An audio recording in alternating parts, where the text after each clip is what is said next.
This is not merely a building. It's a sanctuary of remembrance, a threshold where the veil parts, and minds once lulled to sleep begin to rise. This is the house of reawakening minds. I entered in silence, intellect, and despair, seeking refuge from illusions thick in the air. Walls lined with scrolls, lectures dense with light, where knowledge resurrects what was hidden from sight. No pulpit performance, no charismatic show, just a word in its purity, allowing the soul to grow. History unpacked with surgical precision, exposing falsehood, restoring vision. They taught me jurisdiction, the power of a name, how to stand in one's truth, free from legal games, from colonial codes to Moorish descent. I learned that ignorance is the true imprisonment. Not just a church, this is consciousness refined. I found myself inside the house of. This is sacred ground, not just wood and stone.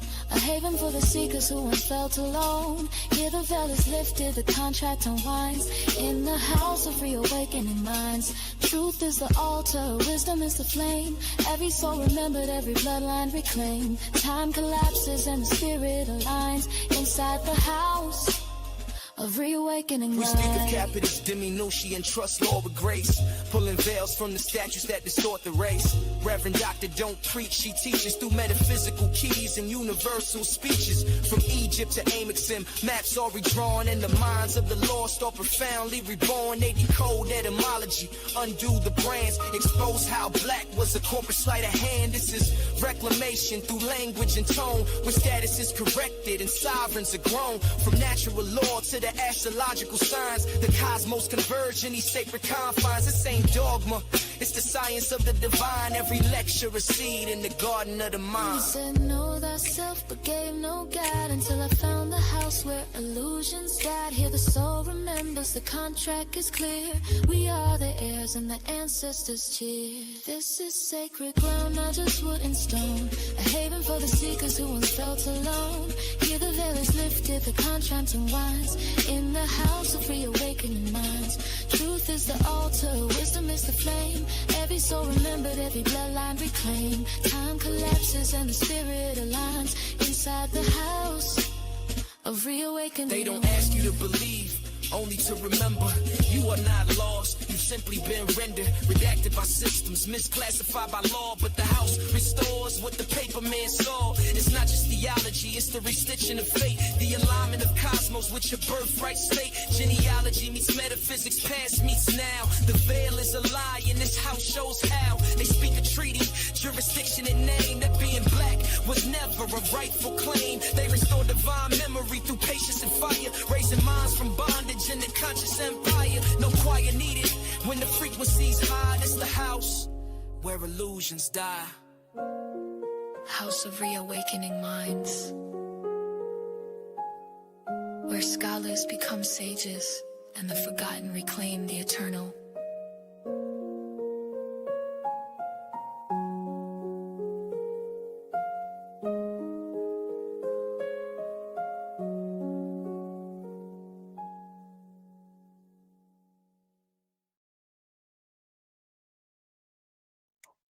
Happy Holy Day, Moors, and welcome to House of Reawakening Minds.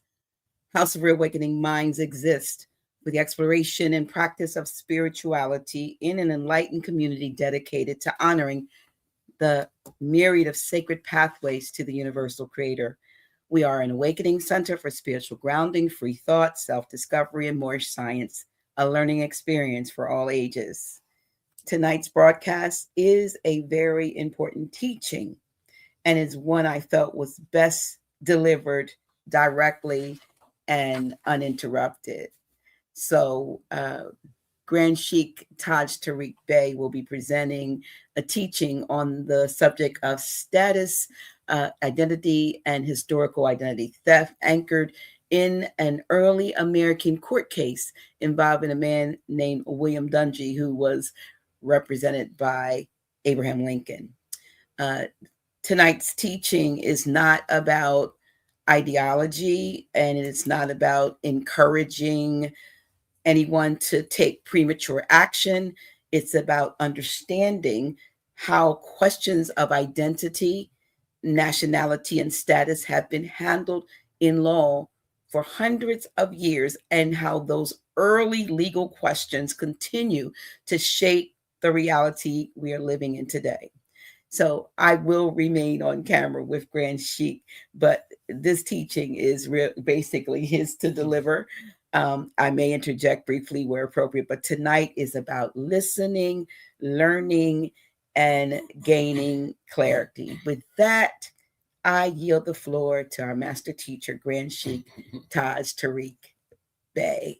Islam, Dr. G. Islam, Grand Sheik. So peace and love to all the Moors of Northwest We've been New absent Mexico. for about a month. Yes. So, time flies, doesn't it? Yes, but we are here, and we are so glad that you were here.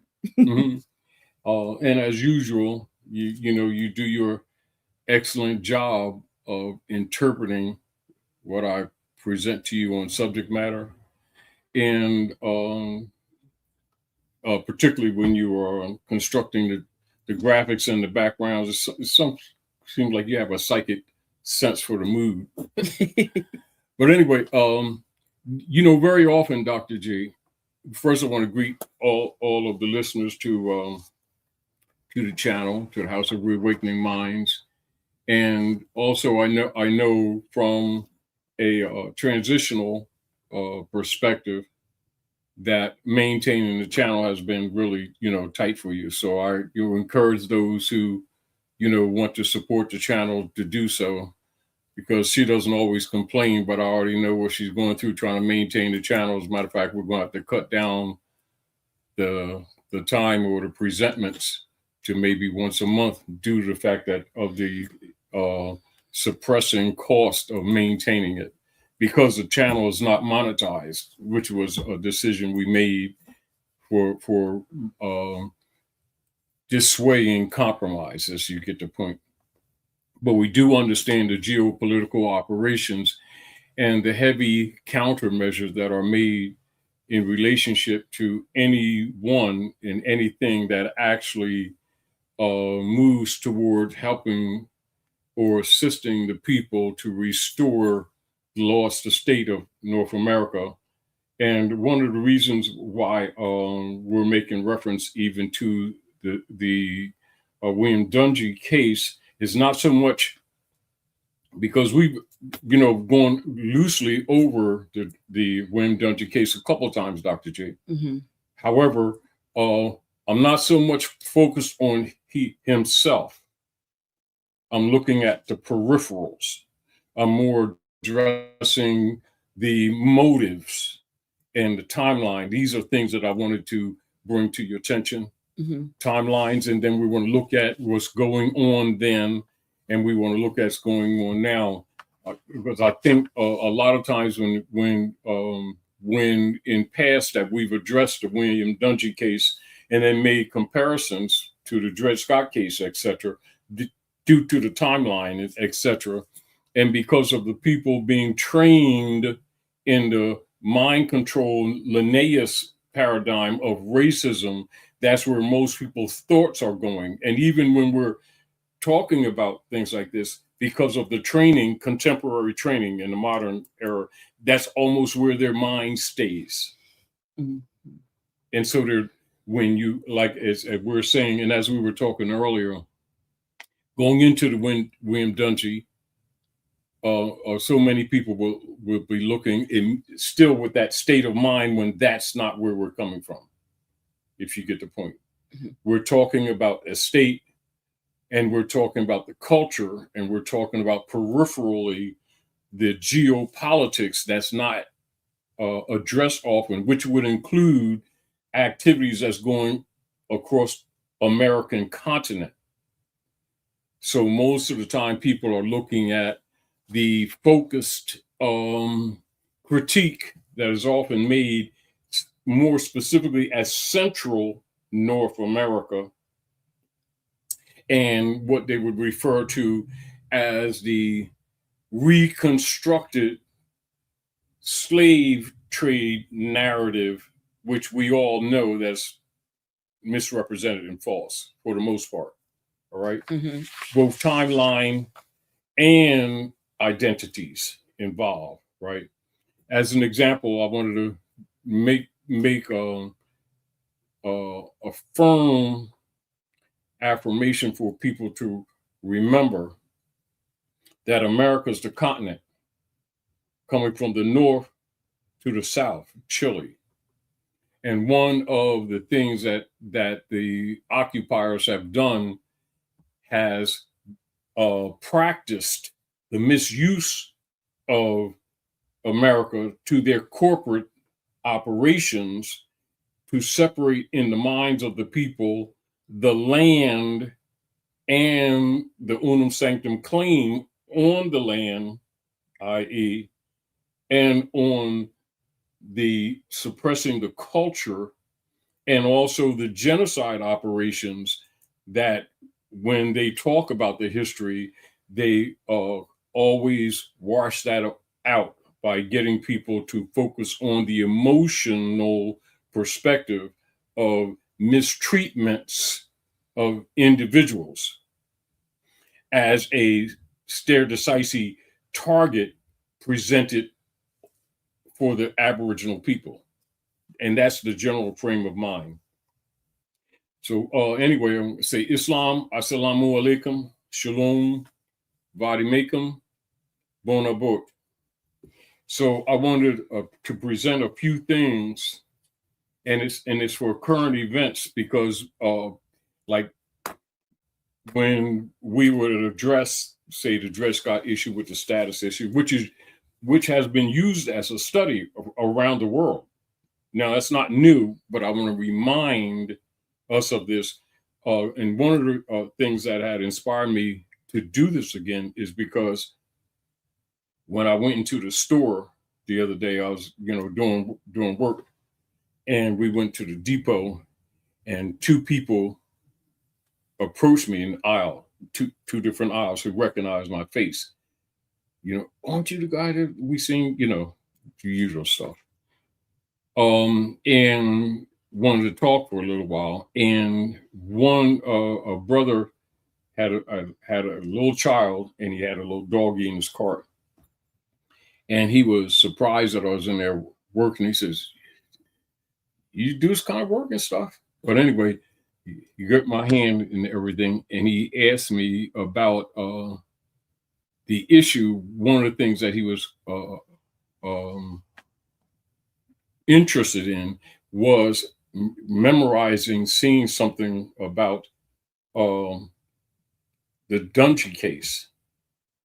And he was wondering if we had some old videos on that, because he remembered some things that was said that struck him. But as time passed and he's experienced some things, it really sparked his mind. And this is one of the reasons why I approached it. But I'm more or less concerned with the timeline. Now, one of the things that I wanted to bring to your attention, Dr. G, was the timeline, 1855. Mm-hmm. Now, for the sake of the people, because I really didn't want to go through all of this, but since there's only a couple pages, would you do us the favor to read this real quick, just go through it so that we're not talking and the people don't know what, I didn't want to go into this from a perspective as we usually do, mm-hmm. although it's relatively treatise, comprehensive, but we don't want to go into the race jargon, if you get the point. We're going to go into geopolitics and the mineral issue and the timeline. Good. So you want to read? Yeah, just read as if you're a novice. I am. Abraham Lincoln defends William Dungey, aka Black Bill. That was a nickname that they gave him. Yeah, versus Black's Laws, and I don't think it's the dictionary. No. Black's Laws, 1855. 100 years before I came on scene. Mm-hmm. I said 100 years before I came on scene. Mm-hmm. Among 10 original Abraham Lincoln documents discovered last summer in the DeWitt County Courthouse at Illinois is a bond for costs in William Dungey versus Joseph Spencer written but not signed by Abraham Lincoln. The bond was part of an interesting slander case, family disputes that degenerated into slanderous name-calling feuds frequently appeared in antebellum Illinois Circuit Court. Such cases reflected the intent of American slander laws to safeguard an individual's good reputation in the community against petty character assassination. Mm-hmm. Abraham Lincoln realized the value of reputation and declared in his first printed political speech that every man is said to have his peculiar ambition. I have no other so great as that of being truly esteemed of my fellow men. One unique slander case Abraham Lincoln argued at the DeWitt County Circuit Court, Clinton, Illinois, in the May and October 1855 terms involved much more than a defamation of character and suggested that Huck Finn's friend Jim might have reconsidered his plan of escape to freedom. I reckon at by 4 a.m, I'd slip in just before daylight and swim a show and take to the woods on the Illinois side. Mm-hmm. That's how it's written. Wow.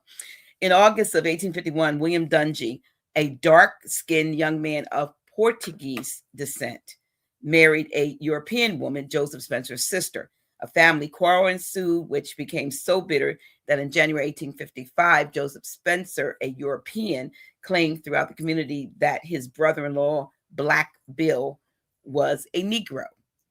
Since 1819, Illinois state laws permitted quasi-slavery and restricted the immigration of free Blacks into the state, as other northern states passed personal liberty laws granting additional rights to free Blacks.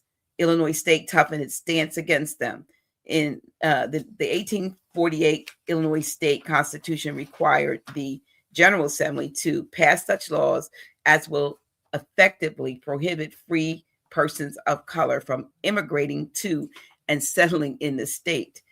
Those prohibitions against human rights were passed as the Blacks Laws and went into force on February 12, 1853, the same date of the future emancipators, Lincoln's 44th birthday. William Dungey faced losing not only his reputation, but his marriage, his property, and his right to remain in Illinois. Section 10 of 1853 Black laws stated that every person who shall have 1/4 Negro blood shall be deemed a mulatto. William Dungey retained Abraham Lincoln to squash the possibility that he might be judged a Negro and therefore suffer the severe penalties under the 1853 Black Laws Act. Abraham Lincoln filed his declaration charging Joseph Spencer with slander on April 17, 1855, and sought $1,000 in damages. A game of legal chess occurred during the first hearing in May. Joseph Spencer's attorneys, Clifton H. Moore, and Lawrence Weldon, also Europeans, filed a demurrer to Abraham Lincoln's declaration, asserting that his charges were insufficient in law. Judge David Davis agreed that 2 of Abraham Lincoln's 3 charges were faulty. The case was continued, and Abraham Lincoln was allowed to amend the declaration at the next term of court, October 1855. The Dungy case was argued before a jury. According to Joseph Spencer's attorney, Lawrence Weldon, Abraham Lincoln's talents as a trial lawyer were evident in his argument for William Dungey.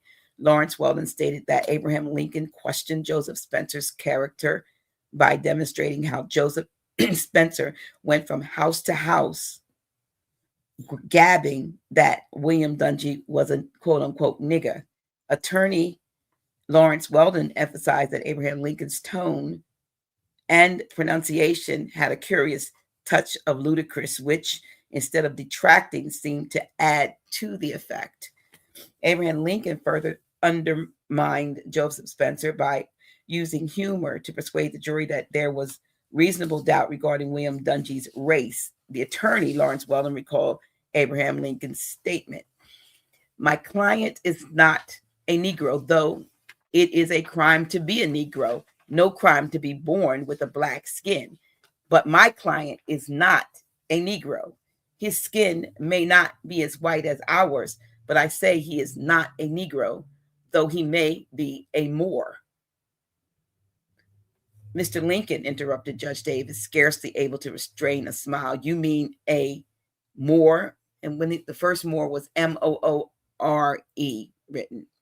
Mr. Lincoln, interrupted Judge Davis, scarcely able to restrain a smile. You mean a Moor, Moor, not Moore, Moore? Well, Your Honor, Moore, Moor, not Clifton H. Moore, Moore, replied Mr. Lincoln with a sweep of his long arm toward the table where Moore and I sat.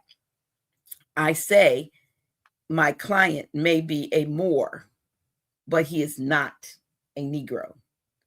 Though the account may be apocryphal, Attorney Lawrence Weldon's recollection was characteristic of Abraham Lincoln's style. Abraham Lincoln then demolished the defendant's witnesses' testimony. Attorneys Clifton H. Moore and Lawrence Weldon had secured several dispositions from residents in Giles County, Tennessee, the Dungy family home. These witnesses stated that they had personally known the family and that the white community had regarded the Dungys as Negro or of mixed blood.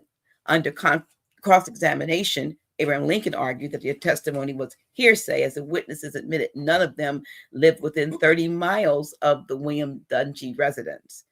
On October 18, 1855, the jury returned a verdict of guilty and granted William Dungey $600 in damages plus court costs of $137.50. Abraham Lincoln charged a $25 fee, which Lawrence Weldon considered minimal. To avoid an appeal to the Illinois State Supreme Court, Abraham Lincoln persuaded William Dungey to remit $400 of the judgment in return for the defendant releasing all errors which may exist in the court record. Under Illinois state law, the defendant could not appeal the verdict, but could appeal only on errors of procedure or evidence. Abraham Lincoln had taught Joseph Spencer an expensive lesson in domestic relations. Note, legal and lawful analysis on status and estate and other ancillary supports. You read that? You want me to read this stuff in?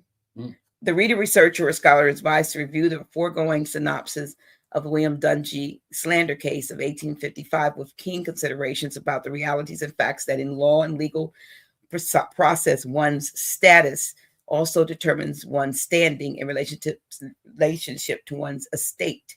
Thus, as in this case, the spurious tags, brands, and nom de guerre such as Black and Negro being pejorative and status compromising, nom de guerre, and misnomers can and will create serious and debilitating social and economic repercussions in relationship to William Dungey's estate. Such a damaged reputation would place all of his present and future hereditaments at risk and subject to escheat. Keep in mind that the European, Roman, colonial, unum sanctum bulla, and the doctrine of discovery, conquest policies are operative and in effect upon the lands and the aboriginal natural peoples of North America. These and other supporting bullas were imposed upon peoples of the Western Hemisphere. Therefore, one must be aware of the Inquisition acts and edicts of the past and thus be more cognizant of the social, economic, and political actions and politics of the present. Nom de guerre, in its most literal meaning and application, is a war name or a pseudonym. Status is the standing, the state, or the condition of the person. It relates to the legal relation of the individual to the rest of the community. Status relates to the rights, the duties, and the capacities, and to the incapacities which determine a person to a given class. It is a legal personal relationship, not temporary in its nature, nor terminable at the mere will of the parties, with which third parties and the state are concerned. And while the term status implies relation, it is not a mere relation. Status also means estate, because status signifies the condition of the circumstances in which one stands with regard to his property. And that's from Ancient and Modern Jurisprudence, Henry Cabell Black's Law Dictionary, 4th edition. Estate is the interest which anyone has in lands or in any other subject or property. An estate in lands, testaments, and hereditaments signifies such interest as the tenant has therein. In this sense, estate is constantly used in conveyances in connection with the words right, title, and interest, and is in a great degree synonymous with all of them. Also from Henry Cabell Black's Law, 4th edition. Hereditaments are things capable of being inherited, be it corporal or incorporeal. That includes all things real, personal, or mixed, and including not only lands and everything therein, but also heirlooms and certain furniture, which by custom may descend to the heir together with the land. At common law, corporal hereditaments were and are physical objects comprehended under the term land, and were said to lie in livery or livery, while incorporeal hereditaments existed only in contemplation of law and were said to lie in grant and were affiliated with chattel interests. Hereditaments also includes a few rights unconnected with land, but is generally used as the widest expression for real property of all kinds, and is therefore employed in conveyance after the words lands and tenements to include everything of the nature of realty, which they do not cover. Also from Henry Cabell Black's Law Dictionary, 4th edition. Descent and descendability. In matters of operation of law and of rights, descent in its broadest sense signifies an inheritance cast upon anyone who is deemed capable of receiving it, whether heir at common law or not.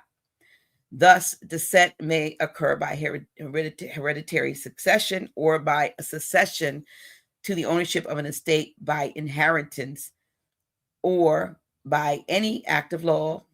Descent is distinguished from purchase. Title by descendability relates to the operation of descent in matters of an estate or inheritance, being capable of being passed, inherited, or transmitted by device, spoken of estates, titles, offices, and other property. A natural person or heir deemed not in propria persona nor held as competent by operation of law may be considered non-inheritable and incapable of descendability. In controversial or disputed or contested issues of descendability, the birthright stealing practices of branding and the removing of consanguine attributes, names, and titles by operation of law or by fraud can create descendability obstructions for any otherwise deemed as an heir or as one capable of descendability. Nom de guerre, war names, or common brands applied to or imposed upon defeated or enslaved Moors by European colonists in North America were commonly used as strategies for stealing or confiscating estates and inheritances. The William Dungey slander case of 1855, as an example, was a prime incident of an attempt of such common as cheat practices invoked by Europeans and barristers at North America and used against the natural peoples of the land. Escheat. In feudal law, escheat is an obstruction of the natural courts of descent and the consequent determination of the tenure by some unforeseen contingency, in which case the land naturally reverts back by some kind of reversion to the original grantor or lord of the fee. Escheat is the casual descent in the nature of forfeiture or of lands and tenements within the manor to a lord, either on failure of issue of the tenant dying, seized, or an account of the felony of such tenant. In American law, escheat signifies a reversion of property to the quote-unquote state in consequence of a want of any individual competent to inherit. The quote-unquote state is deemed to occupy the place and hold the rights of the feudal lord. The word escheat, under the jurisdiction of the United States, exercising civil plenary powers on the land of North America, merely indicates the preferable right of the quote-unquote state to an estate left vacant and without there being anyone in existence able to make claim thereto.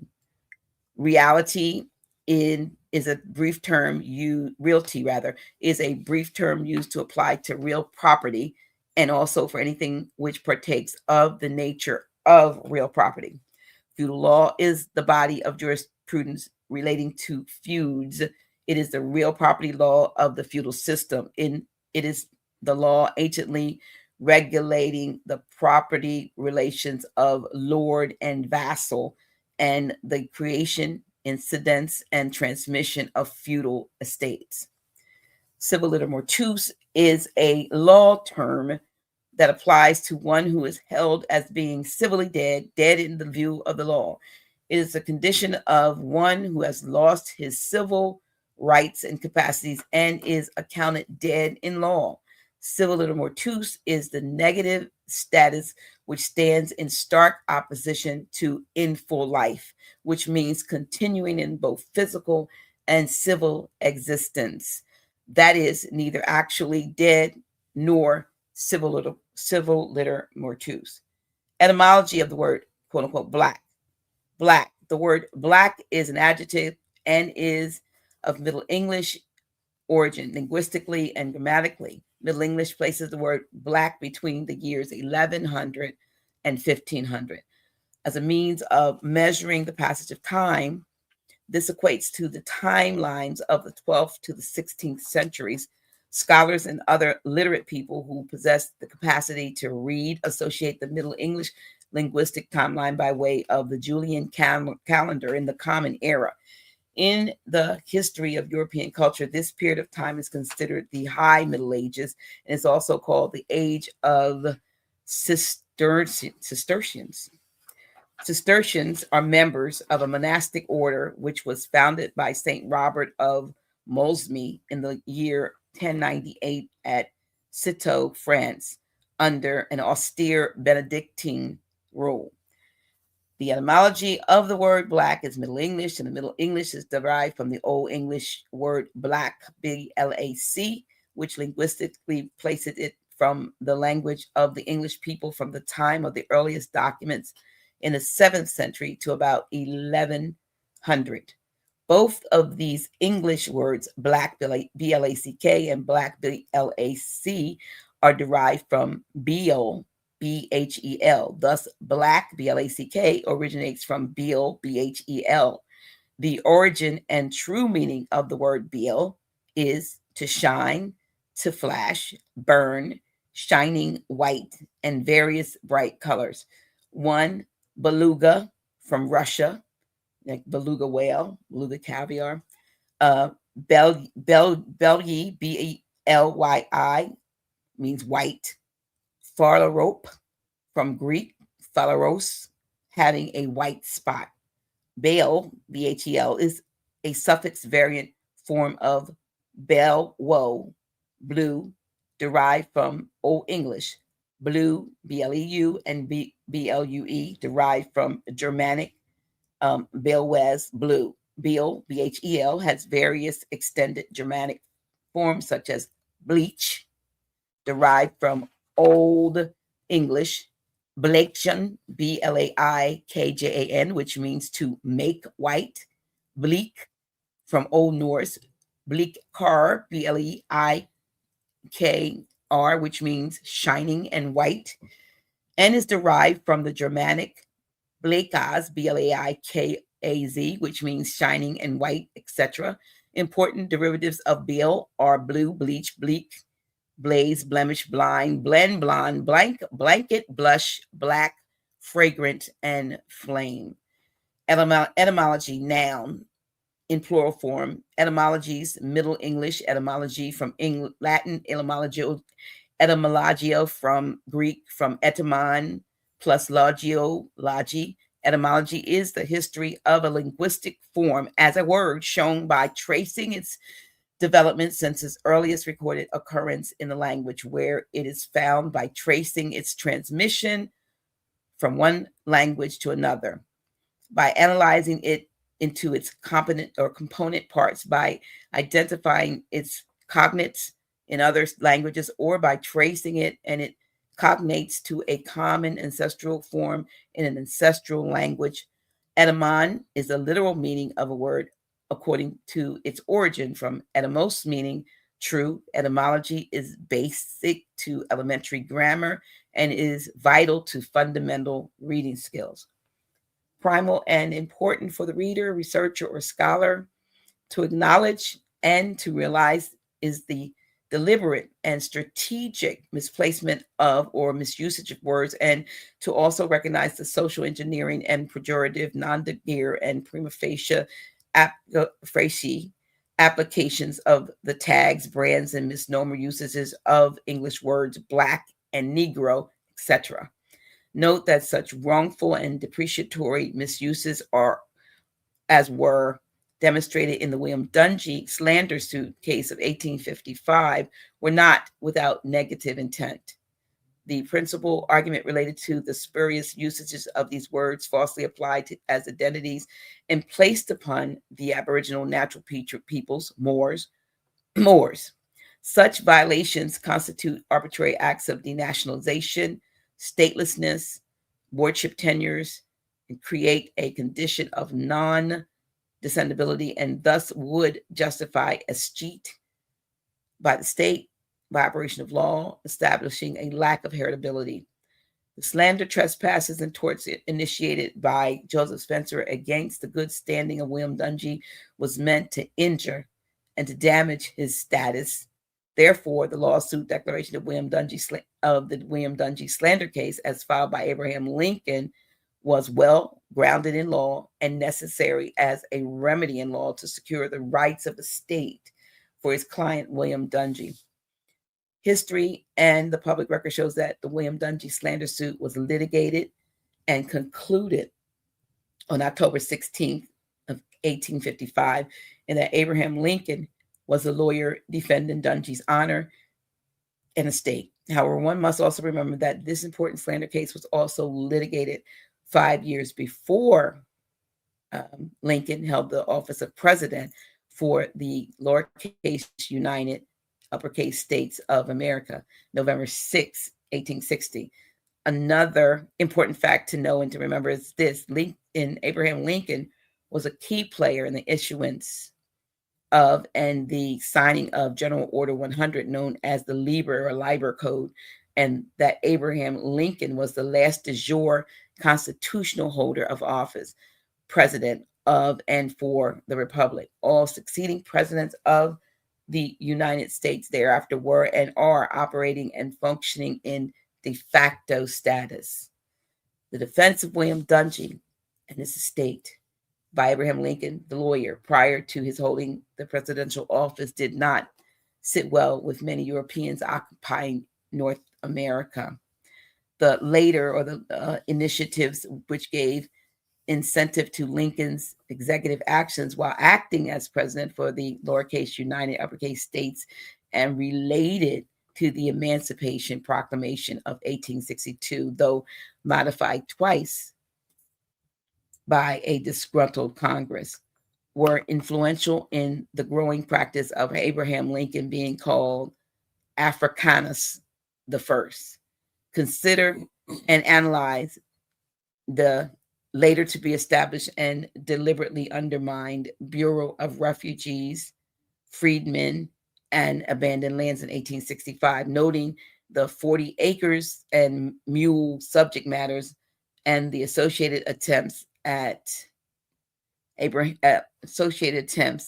restorations.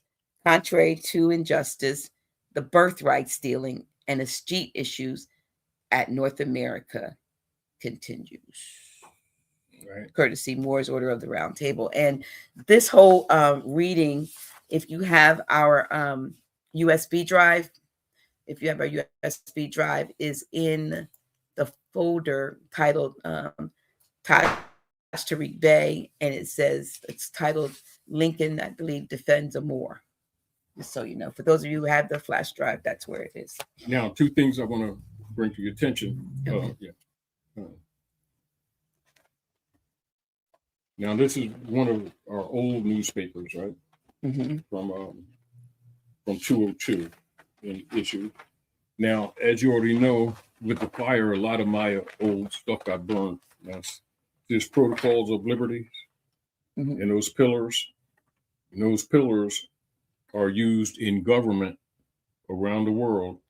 And one is the pillar of the earth, one is of the moon. That's the foundation of culture on earth, right?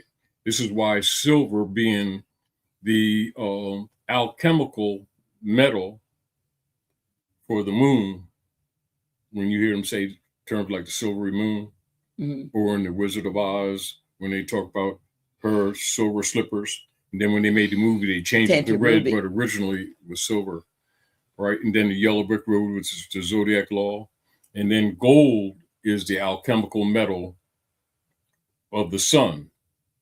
Now, we've got to put the context of the William Dungey case of 1855. Now you got to look things like the Missouri Compromise. You got to look at the operations of the Great Lakes. I'm just throwing these things out there for people to do research because it'll take you further in this.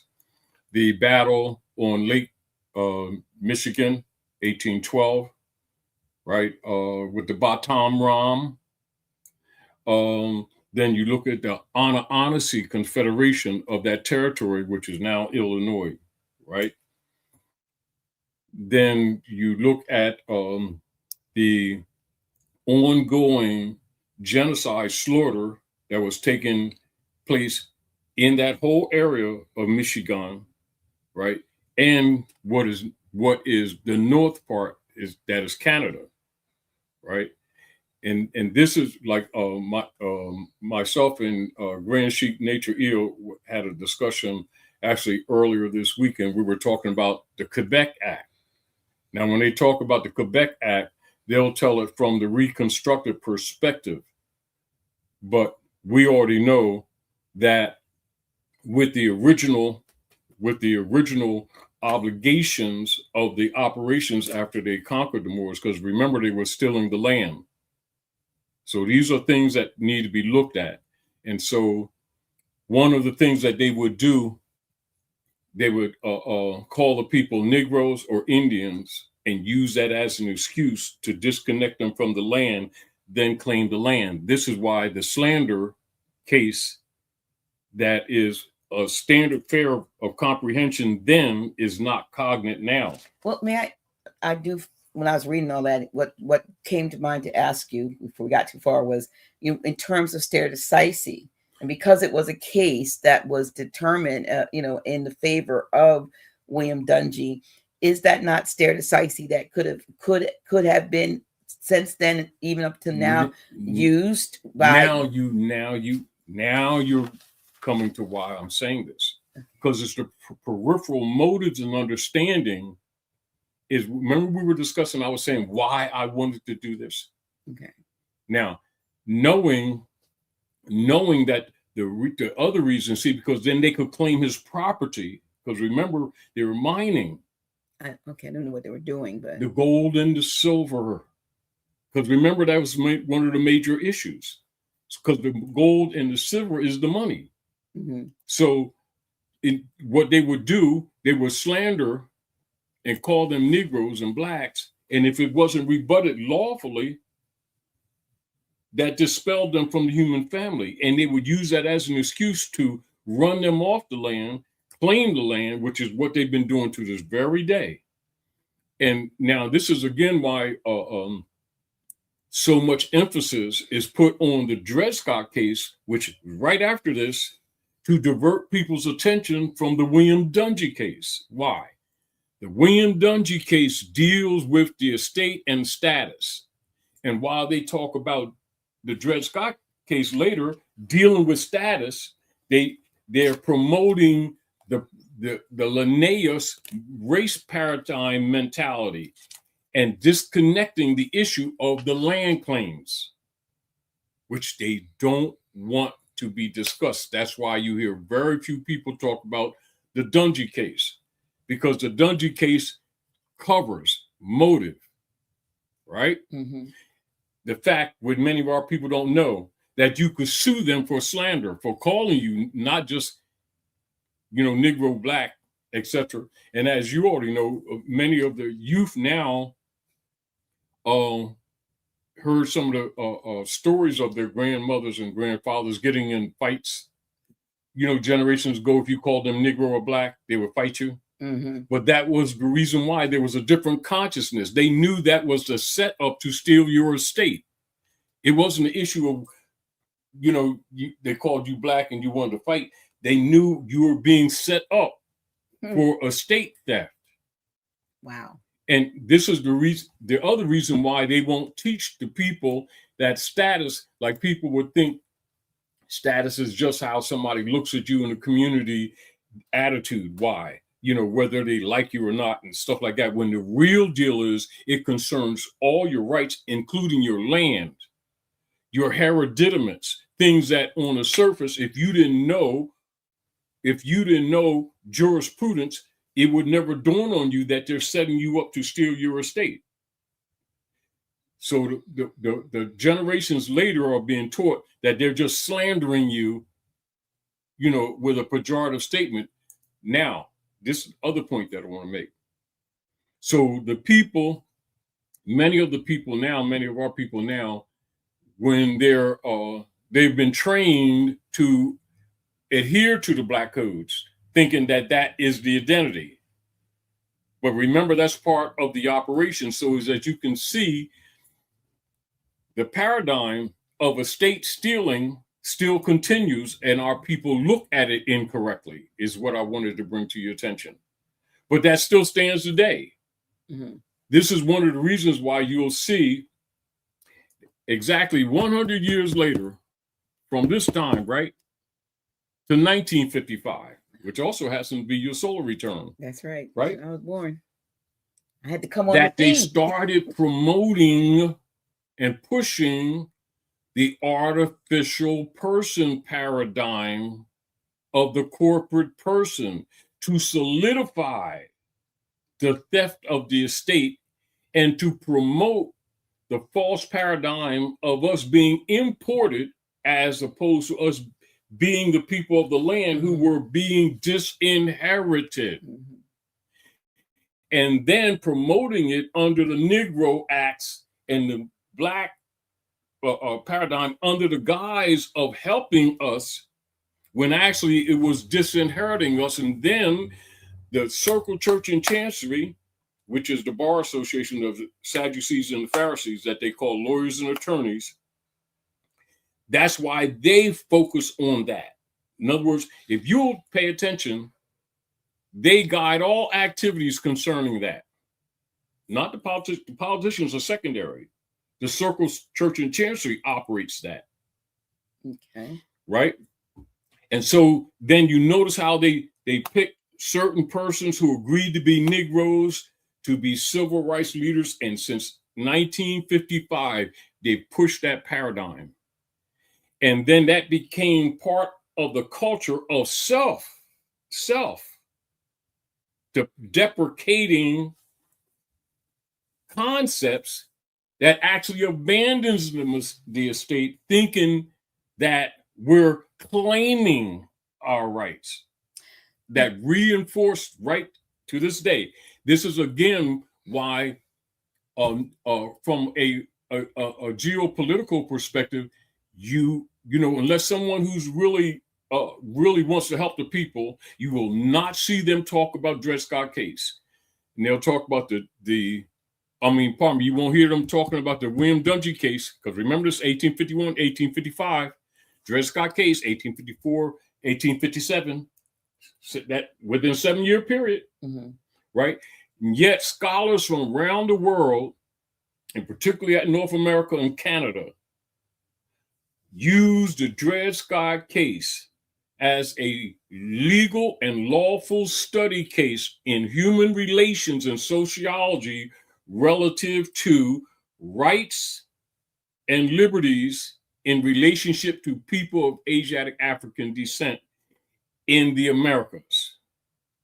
And in the recent years, that's even done less so. But when it's talking about the people's rights, they will direct the people to the Dred Scott case and avoid the Dungy case, because they don't want people to recognize that the argument of slander stands now, and that the motive of the slander was not because whether they liked your skin or not, is because they were setting you up for the theft of your estate. Now, many of our people, and even our families, and I can attest to that now, and I know you can. I can attest to that with my Uncle Ruth's farm that I remember when I was little. Now, that was part of my family's land, right? Uncle Rube and Aunt Rose, right? And Mom Eve was my grandmom, right? The area in Jersey that's called Pennsauken now was called Matchtown. That was called Matchtown. That area there, even up to Merchantville, across to Merchantville, Pennsauken area, Merchantville, all the way out to the area of Cherry Hill where the mall is now, where the Depot Mall is in Jersey, all of that was my family's land. Over the years, they stole that land. In 1989, a lot of the remaining families, they rented the hotel at that exit 4, the New Jersey Turnpike. And my family from all over the country came there. A lot of people I knew that I didn't even know were my relatives. And they issued checks to all of us. They were settling suits of Aunt Rose, who passed. My father's mother, my grandmom Eve, her name was Eve, right? But there were old suits that was never really settled. And then, let me see, Theodore, my cousin Theodore, they were still on some of the land in Merchantville, which they still has some of that land even unto recent times, right? But the point that I'm making is that's only one of many stories, right? Basically, all my family were wealthy. Not now. Yeah. But we were the people of the land. But that story of how they would use the corporate state to steal the land was still rooted in the same dissolution and theft of the realty property, right? This is also why they don't teach people real property, real estate. They sound similar, not the same. Now, from my position, I knew that many of our people not being erudite in some of the basics of both the history and the law, because a lot of the older ones died off, my cousin Havard and all of them, people who were still tied to different parts of the land that still had, land a few acres, and then little by little.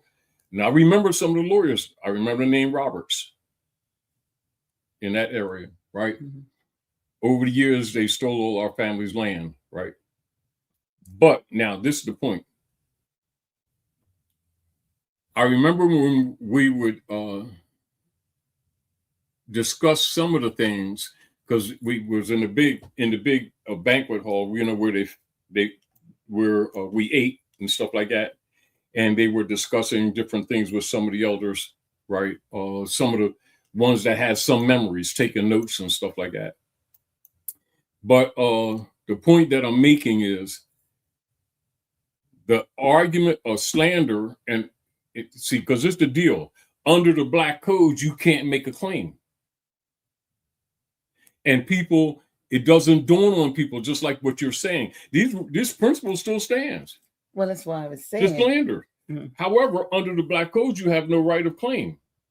Now, the issue is that people who are encouraged to keep arguing the Black rights paradigm from a legal perspective are declaring themselves non-heritable. But they don't know that. They don't know that. Yeah. Now, this is why the Dungy case is important as a study. Even though this is limited, there's enough notes in there that you can do peripheral studies that would give anybody grounds for suit. Because remember this, in law, universal, fraud has no statute of limitation. However, they must be competent. Now, most of us are groomed for the last 5 or 6 generations in the Black Codes, in the Negro Acts, and still adhere to them in our casual conversations and arguments, not knowing that they were put in place to transfer the estates.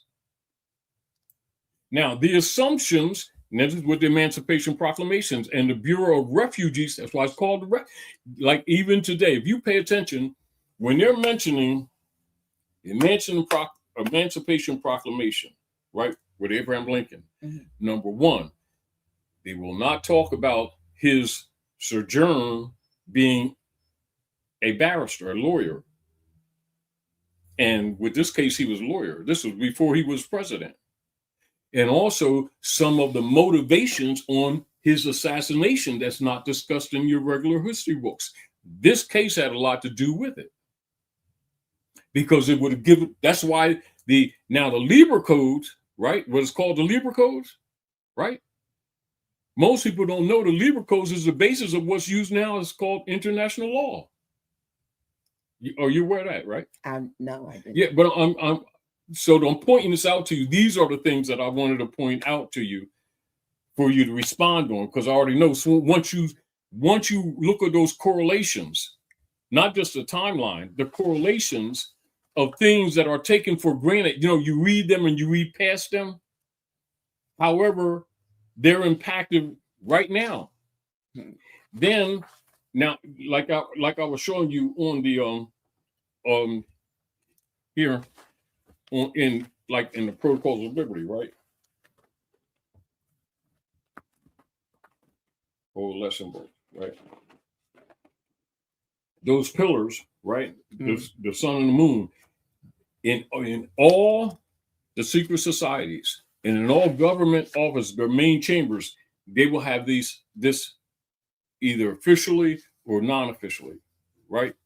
Now, so the silver and gold still deals with the estate or the transfer. Now, the other thing that I wanted to bring to your attention that I want people to pay attention to, look at the ratio between gold and silver. Now not just the fact that they're pillars for civilization for the last 7,000 years. Keep that in mind.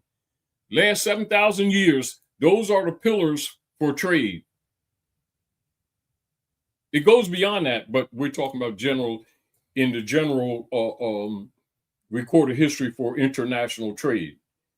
Lieber Code, foundation for international law. Gold and silver, the foundation for the money. That's the money, not instruments created, presented as them. That's the money, right?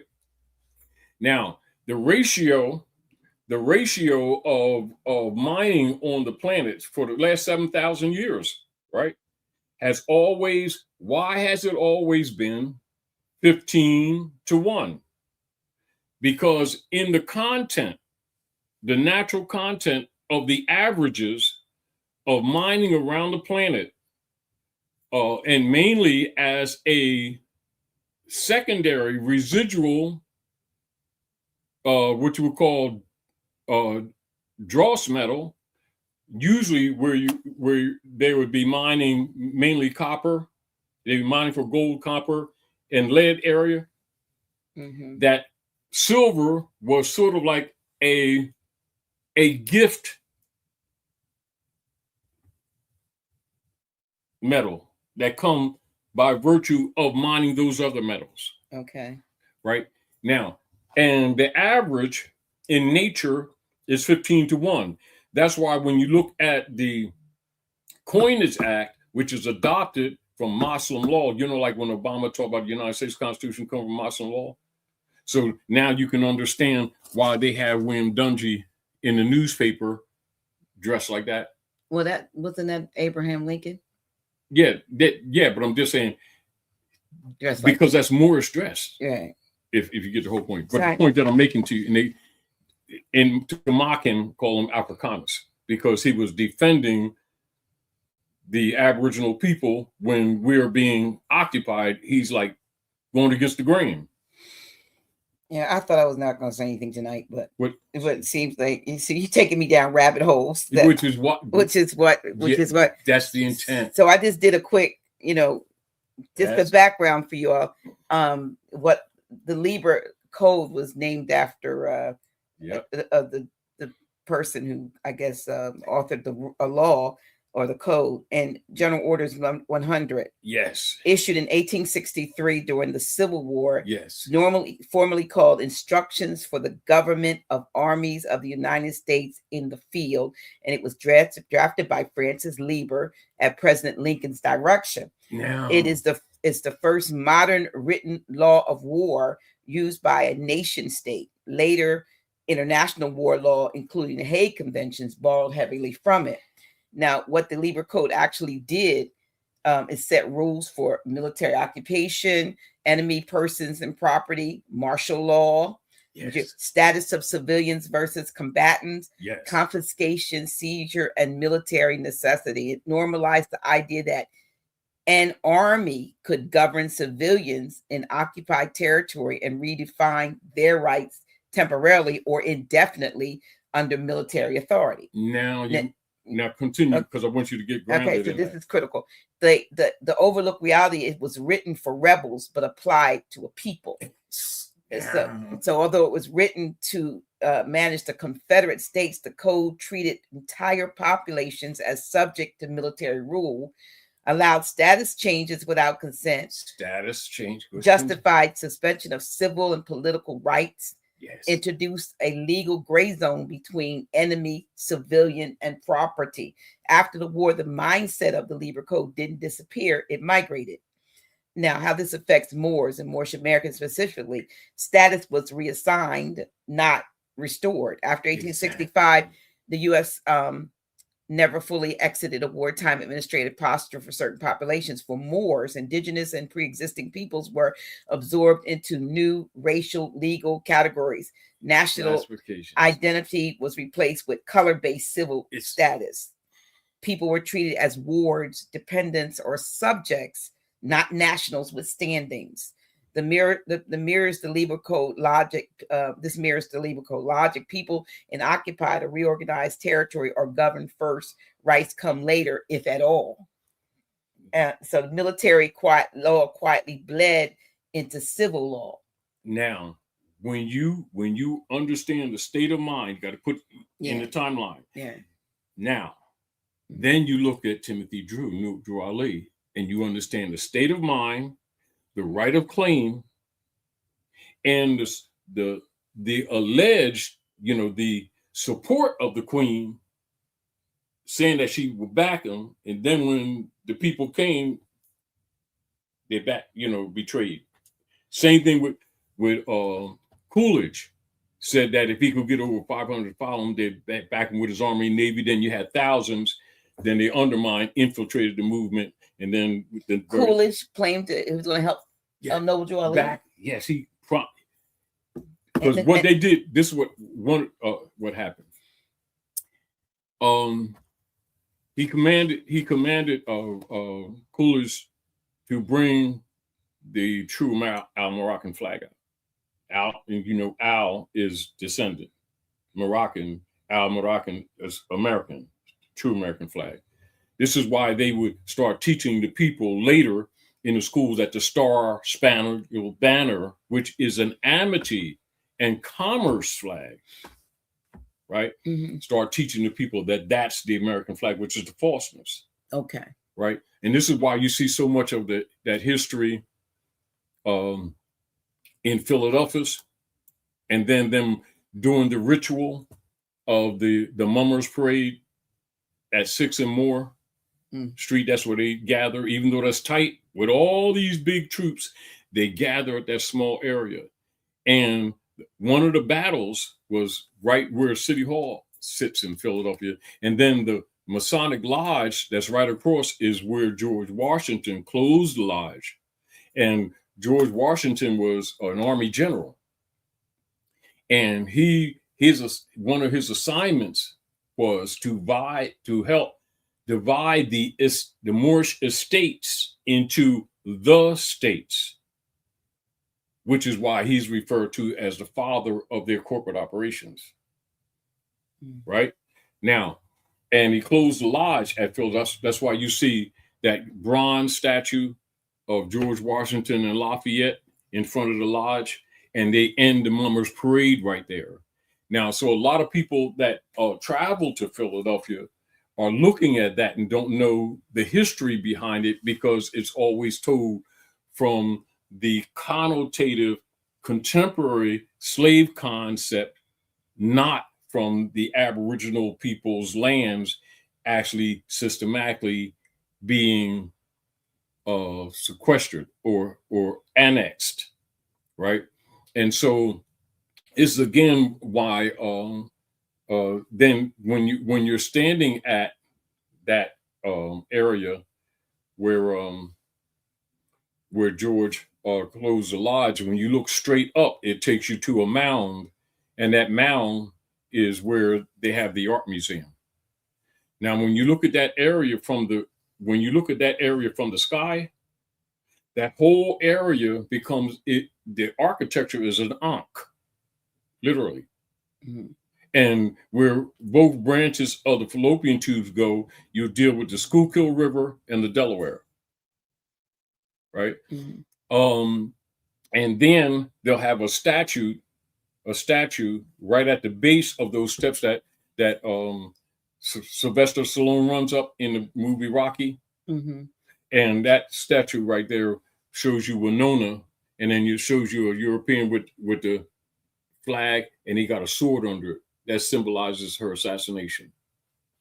And then when you go down to Market, 4th and Market, down right around the corner from where they assemble for the ritual, what they call the Mummers Parade. And they used to do it in what they call blackface. Yeah. Up until the Good administration in 85. Yeah, I remember. Right? And then you'll see a statue of Tammany, her husband, with Aquila on his shoulder, right there. So that goes to the entry of 76 down there. But I'm just saying, there's a lot of history right there in Philadelphia. But they will give you the so-called colonial William Penn type thing, acquisition, etc. But go ahead. Well, just to give a little bit more background, what we're saying is what Lieber created was military law, but the military law, it was quietly, it said, bled into civil law, and the concepts from it showed up later in what they called, the emergency powers you hear about act, federal policing authority, just like, ICE and so forth. Now you understand that. Right. Now, before you go further, because I want you to go ahead and continue. Now you understand current politics, that people thinks past tense is not current. It's current. Mm-hmm. But by people not knowing the history, most of people are mentally disconnected from this because they're previewing themselves as having been brought here, as opposed to actually being the people of the land being systematically conquered and genocided out so that the generations would not teach the history. And the law, the principles of fair treatment was actually hijacked and corrupted. Right. But the principles behind it to this day, right now, constitute the foundation of international law. When you understand it, you understand that while at the same time, while they were And William Dungey just simply represents one individual. Well, the same period of time, they were murdering tribes in Canada to steal that land, and in the Seneca area, which now becomes Harlem. See, so people aren't even don't relate them. Do you understand what I'm saying to you? Yeah. And so they kill the land or get the people to agree to the black codes as an identity, and then declare them incompetent and non-heritable, and then steal the land. And those that they didn't kill off, they would be automatically, by virtue of the black codes, wards of the state, and therefore they weren't heritable. But to cover up the fraud, they set up later what is known as the Negro Acts and the Black Codes, and of course to solidify the war operations that never ended. And again, as you can see, what's happening with the people in general, as the people started waking up and making claims, etc., they open up the borders, right? The fight among themselves, the Whigamores, etc., to use that as a cover that the nation stopped buying the treasury bonds, because the treasury bonds is what they've been funding their operations here. And this is why they keep on saying America, America, America, and acting like Canada's not America, and acting like Mexico's not America, to muddy the water, when actually they are an army. They're actually a military operations. United States Corporation Company is a military operation feigned as a country. And before the people in their mind can get their head right to claim their lost estate, they have to understand that they're not members of it. They're not being racially rejected, that's promoted in the history. They're the conquered. They're under military occupation. And this is why, because of the misconception, this is why, like when they murdered that woman, right? That because you already know that. Now, this is an assumptive, right? The woman was afraid because the history of them doing things to people is well grounded. So the woman was scared, right? What woman are we talking about? That they killed the other in the car in ICE. What'd they do? Now, it ain't like she pulled up some gun or something like that. They shot her through the windshield and made sure, right? So people are looking at those operations as some current event when that's always been the event.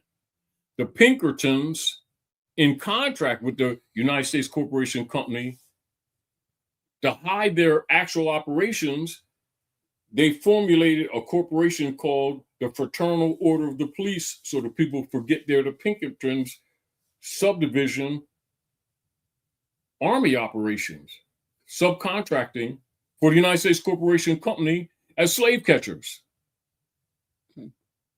So, and this is, again, why you see them, they'll use the star, the Moorish star, and they put it upside down, and then you have the grit, right? And then you see the castle. These are symbols that they're having, that they're there for people to see, but people who don't know the history would be well served to not just look at this, from just that person. He's just happened to be target. No different than Dred Scott was, if you get the whole point. Mm-hmm. But the issue was the people who are the bloodline, who are really the target of the attack for the theft of the land. But in order, because they couldn't kill everybody, so they set up that's what the Bureau of Refugees, and when you see them talking about the Bureau of Refugees, you don't hear them saying that, do you? You just hear them saying Freedmen's Bureau, don't you? Mm-hmm. You don't hear nobody talking about refugees. Why? Because refugees would be clear that the people are of the land. Now, not necessarily, because in terms of when I hear refugees, I'm thinking somebody's in a land they're coming from their land to somebody else's land and they're refugees. Yeah. Never. That's But I do know that Martin Luther King said something about refugees in their own land. Yeah, in their own land. But so normally that's a political position, like you're saying. That's a political position, right? Right. While you're looking at, let me still keep it at this about military, how that labor code went to civil law. It showed up later on, and like I said, the emergency powers, the federal police. It never changed. That's the whole point. It just federal policing authority, administrative courts, property seizure and forfeiture, identity documentation systems, and for Moors, this meant being governed as if under perpetual exception. Rights were treated or are treated as privileges, and identity is tied to registration, not origin. So under the Labor Code, nationality mattered less than obedience. Allegiance could be imputed, and silence could be taken as consent. We talked about that last month. This directly impacts Moors today when declaring nationality as treated as symbolic. Status corrections are dismissed as personal beliefs, and lawful identity is overridden by administrative designation. So it didn't just target the Moors by name. It created the legal technology that allowed for the whole population of us to be managed, and for identity, for them to be able to assign us our identity, and for law to function without consent. So and we probably were the ones most affected because we predate the corporate United States, and we existed outside that racial framework that they later, that they imposed. And so our lawful identity conflicted with what they created, after, the war, the post-war administrative order, who we were in reality. So it's been a whole if you will, a cover-up. This is exactly. It's been a cover-up. And part of the cover-up is the assumption. These are assumptions that must be cleared up, right? Mm-hmm. One, the United States is not the country. It's a corporation feigned as a country. Right. Two, the Labor Codes are the basis for international law. This is why you'll see that they always violate it. They don't support it. What is the argument that the Russians are having with the U.S. corporation right now? Russian and Chinese and Traore in Burkina Faso. Burkina Faso, right? All of them, same argument is that the U.S., while the principles coming from ancient Muslim law, basically, that are at the root of foundation, that they use to claim sovereign power, they violate it against everyone else. Then they use it to claim authority and then violate it. And as you can see, what's happening right now around the world is that they're now declared, U.S. corporations are declared by the international community as a rogue state. Now, so they know that 1862, that they set up the bond system on the backs of us here. And that's the bond system that operates on Wall Street today. I just saw something or heard something today, just before we went on, about the bond system and how Japan is the largest worldwide holder of U.S. bonds, how they're having trouble. They've been having like a what do you call it, auction. They normally hold auctions even to sell off some of their bonds. And so people like, nope, we don't want it. And so the banks get stuck with whatever they can't sell. The banks have to do. And we can go into that now. What people need to pay attention to is what China did and Japan did January the 8th. Just this past January the 8th? Yeah. Now, they're the biggest bond holders, right? But also they've been a vassal state since the Second World War, right?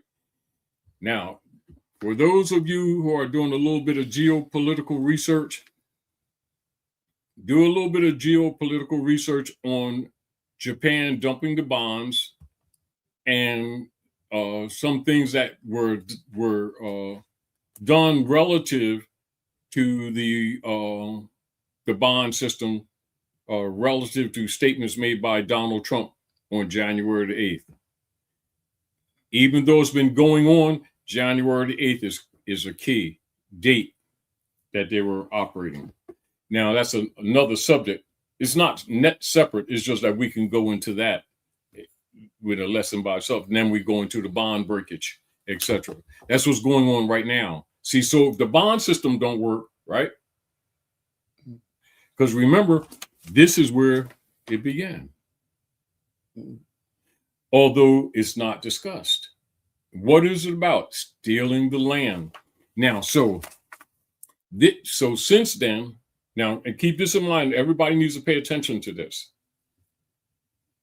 The 15-to-1 measurement in relationship to mining the gold and silver, which are the money, not the Federal Reserve notes. The Federal Reserve notes are the private commercial paper of the Jesuits. The solidification of those operations, 1913, right, with the Federal Reserve, right, to create what is known today, the paper derivatives systems that people are using, that they've been trained to call money. This is why it's dangerous when people keep saying they have money. They're not allowed to have money. The money is the gold and silver. Now, as you moved in the history for them to solidify their claim on the land, is why you keep hearing them call themselves Americans, and then calling everybody else from the South or the North aliens under the immigration. Then you look at who was the president after Abraham Lincoln, Ulysses Grant. So now you look at that's why you'll see me bring that up, because I'm looking at timelines, because once you start looking into operations, the current politics is absolutely tied to this, but people, the way history is presented here at North America temporarily, they don't make the connection. If you understand. Mm-hmm. They just like if we're looking at the Dungy case, they're looking at the person. Oh, they abused him. They're not looking at this as a target of the people. He's just the symbol target. No different than when Michael, who's known as Martin Luther King, was no longer useful, and they neutralized him, and he become a figure. But the target behind that civil rights operation is the people at large. And this is what people need to understand. The attack on William Dungey is an attack on the people, Aboriginal people of the land, to claim the land. See, so if, under the Negro Act, they could claim his property, run him off, and claim the property. Now you're dealing with the Illinois area that's near the Great Lakes, so that's the Honor-Honesty Confederation. Then you can look at Michigan, etc., and then you study the Missouri Compromise. Then you study the genocides at the same time taking place in Canada and in Amsterdam area and the land of Nod that we call New York right now. All of that same time. And people don't relate that. Now, logically, to minimize, I say, children coming back at them later, this is why they set up the Black Codes and Negro Acts to enforce that as an identity, false identity. Now, logically, by, like you were saying earlier, by people not knowing jurisprudence, they don't know that these were legal statuses for estate theft. So while people are arguing identity, not understanding the nom de guerre function, which is a war name, the pseudonym for war operations. And so the very Libra codes that represent fundamental ethical and moral code for international relations and diversity was hijacked and corrupted. And this is why you will see all over in North America how when you really study the different corporate states, just like what's going on in California right now, because that's a good example for you to study. And New York, how Minnesota. Yeah, and Minnesota, how you see them acting absolutely like fiefdoms, because they actually are. See, it's like their inner fight is exposing what really is in the political venue. And so by the people not knowing the real history, they're responding from the concepts that they've learned in school, which is, again, like I said before, years ago over there. That's why they don't understand Trump, what he's doing. Now, what they're doing. Now, so if you understand the nation stopped buying the bonds, right? Yeah. Stop buying the bonds, right? Yeah. You look at Trump as two figures, knowing that the United States Corporation Company is going to its last, because it's 3 or 4 others, execution of dissolution, which means they're bankrupt. Now, then you understand the Monroe Doctrine in relationship to the fact that it's really military operations never was, or occupation never was, other than that. The circumstances are forcing them to show their hand, if you get the point, right? So in the minds of the people, this is why they keep on acting like Venezuela is foreign. No, Venezuela is America. The Monroe Doctrine is a cover for the unum sanctum continued operations under another name, so the people don't be suspect. And any time now, this is why Isabella has been under sanction for 60, 70, how many years? Isabella's Cuba. What they call Cuba now, that's Isabella, right? Why they had sanctioned Brazil, why they sanctioned Venezuela, while Argentina. This is why, and where people really don't understand, if they really understand the politics, when after the Second World War, Hitler and most of his crew and family were brought to Argentina.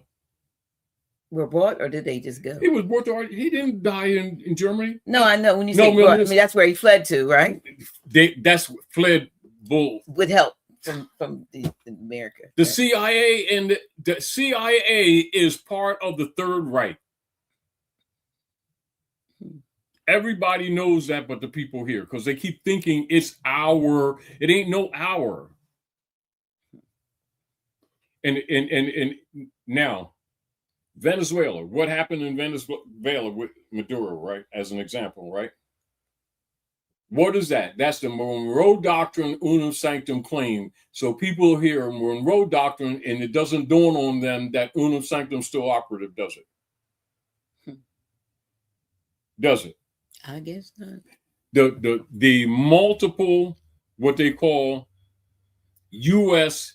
bases around the world are unum sanctum operations to this day. They're simply activated when necessary, whenever the Aboriginal people rise up to counter them.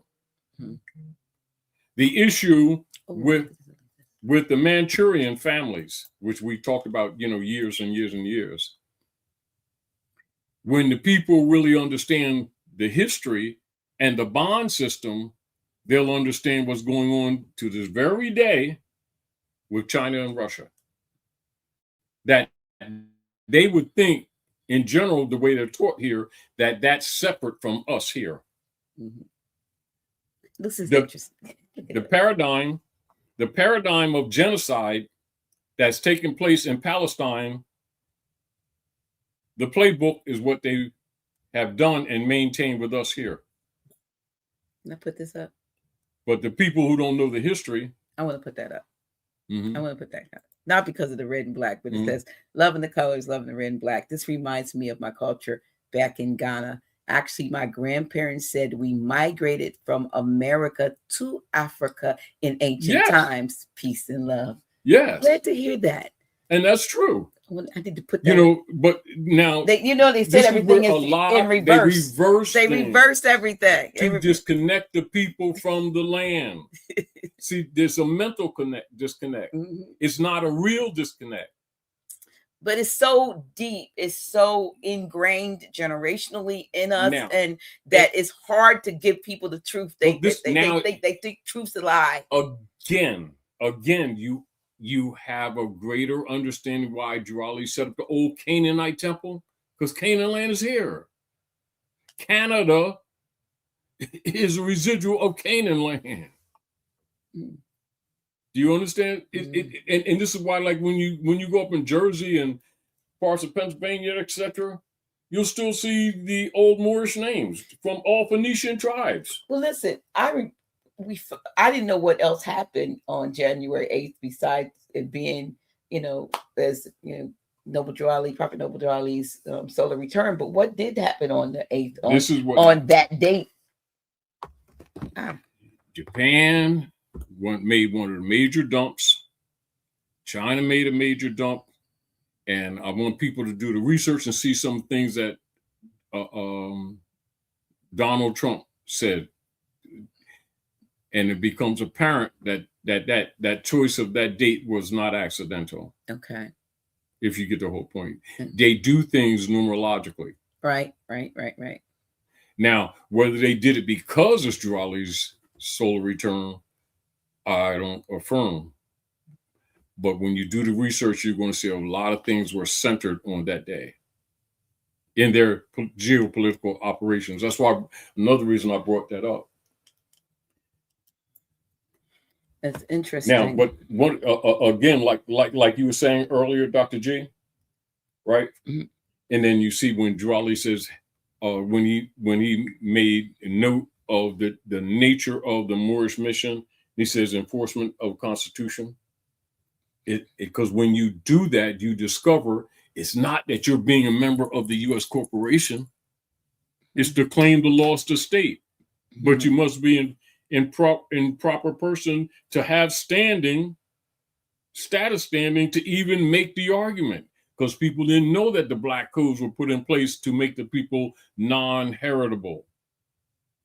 This is why they did the counter move by having people among us keep promoting the Negro black paradigms and clubisms under the guise of so-called helping the people to claim their rights, to be a part of the conquerors. I got an interesting text this morning, and it says, watch the newspapers and listen to the radio. I am going to make the European tell the truth. We know Noble Drew Ali was correct. And there's a little winking eye. Morning, Dr. G. Thought you'd be pleased to know even my friends are now sending me things regarding Noble Drew Ali. Plus, I'm a European. So, and she sent me a clip of Bedell doing a teaching about ICE in Chicago and about being, a Moor and mentioning the Moors. But this was sent to me by a European saying, look, this is the truth that we are now receiving, and they realize it's true, because we're not the only ones that were lied there's no way out now. But we all been lied to. Because there's no way out now, and you got to remember, the Europeans that are in honor, those are protected by the Naturalization Act and the treaties. This is where the U.S. citizen. This is why the DAR manual, which I showed you, with Dolly Madison. And for those of you, who make the trip down District of Columbia into the mansion for Dolly Madison, you'll see that she has a turban on. She's a little woman. Okay. Corrected. My T-shirt. The real Lone Ranger, Bass Reeves. Yeah. They lie about everything. And that's a 5-star state. So the Lone, they call it the Lone Star, because Allah's Moors, that was one of our last battles. So Allah's Moors, they call it the Alamo. But the thing is that we looked at the Lone Ranger. The training. We looked at we thought the Lone Ranger was. The training. But y'all check out my T-shirt. Yeah. The real Lone Ranger. Yes. All the truth is coming out. So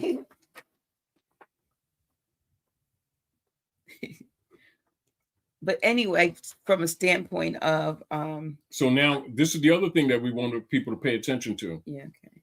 Pay attention to the spread, because this is very important, what's going on now with the gold and the silver.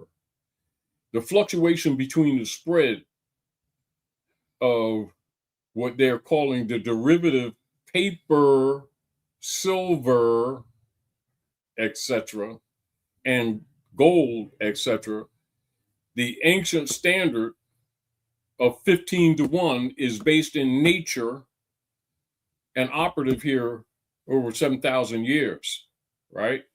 And that's the standard. 51 times. Get gold and right now silver 15-1. Well, gold is about 51 times more than silver. And it was higher than that. That's what's going on right now. Oh, yeah, it was because when silver was cheaper. But this is the deal. The closer this gets to 15 going down, the closer they go to crashing. Right. So which they're on their way right now. See, because in between, that allowed the church and chancery to extract the resources from the people, which is why the paper derivatives exist in the first place. Because the actual value in between they were stealing. That's what made the bankers rich. People need to understand that the gold and the silver is the money. But the people have been trained that the paper derivatives are the money. Yeah. Now that the nation stopped buying the bonds, the system is crashing. This is why they went into Argentina under the unum sanctum operations that never ended, under the war powers, army occupation. They just call it the Monroe Doctrine. So people think it's something contemporary. But this is the point. And so when people see when stuff falling apart and they see the army coming out, mm-hmm. they ain't supposed to. They don't know that's what it's always been. I mean, if they look at the circumstances make them unmask. But we didn't get these teachings growing up. His story didn't tell us that truth. You're starting to learn the real history by necessity, right. Not because of any moral or ethical standing coming from those who've been politically operative, if you get the point. Mm-hmm. And this is why they keep the wars going on, to keep the people destabilized. This is again why they've always run experiments on us and used biological war on us to keep our families destroyed. Wow. And this is even, with the Tuskegee experiment, the bombing of people in Move when they wouldn't send their children to the Roman schools. The Tulsa, Oklahoma bombing. So most people aren't aware that was the wealthiest bank in the country.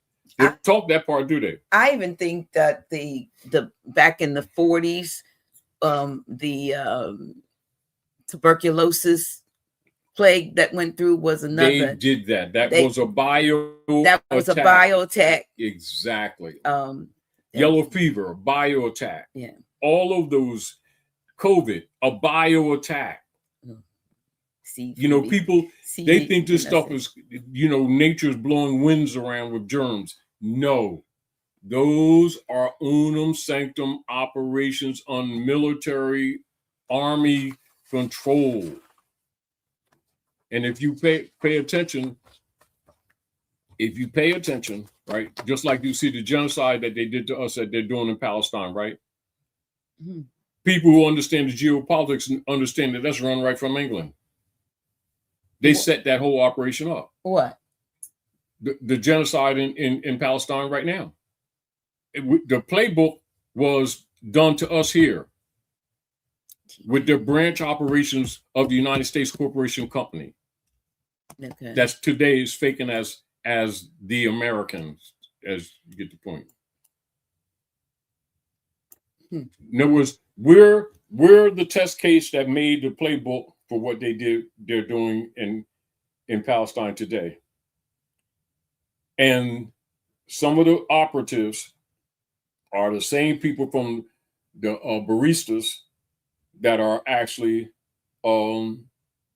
sent to Ukraine to take over Red Russia to steal their resources. That's the real reason for that war. And it's all run from England and the US, and they use proxies to cover up the history. Yeah. That's economic hitmen. Yeah, proxies to cover up the real history. What is the real? It is the corruption of the Lieber codes and the same birthright theft operations starting at the same period of time with William Dungey in that same era. And most people, like if they look at that and they see, the Lieber Code, right, as an example, they read it and read right past it, not knowing that's the foundation of international law right now. International law. Then, as people start waking up, they corrupted that. But the foundation is ethical, if you get the point. Now, what are the claims that are made by nations of the earth before the world courts today? That the U.S. is the major violator of international law. The playbook start right here. So now, people who don't understand this real history and the connections, because they're looking at changes of names, changes of titles.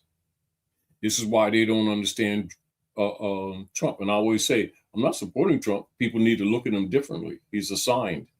But I already also know with the unum sanctum operations with the motu proprio that Pope Francis did in 2013, declaring that they had ended this. But it seems like they ignored what they didn't. It seems as if it was ignored because nothing really changed with regard to it. Nothing visibly, nothing that we could point to and say that's exactly the only things that I've seen happen that you were predicting some years ago was what's happening now with the silver and the gold and the dollar, the de-dollarization and all that. You've been talking about that since I've known you, which has now been 12, 14 years. Yeah. So I've seen you saw the handwriting on the wall now, Tinky, what's that thing? Mini, tinkle, whatever it is, whatever they said in the Bible, I can't remember. But the handwriting's on the wall. Yeah. On the wall. And now it's come to pass. But I also knew it's part of the operations, the motive of them being here. Yeah. If you get the point. And other things were put to keep us distracted. But you know what I keep going back to? I keep thinking about the Dark Crystal.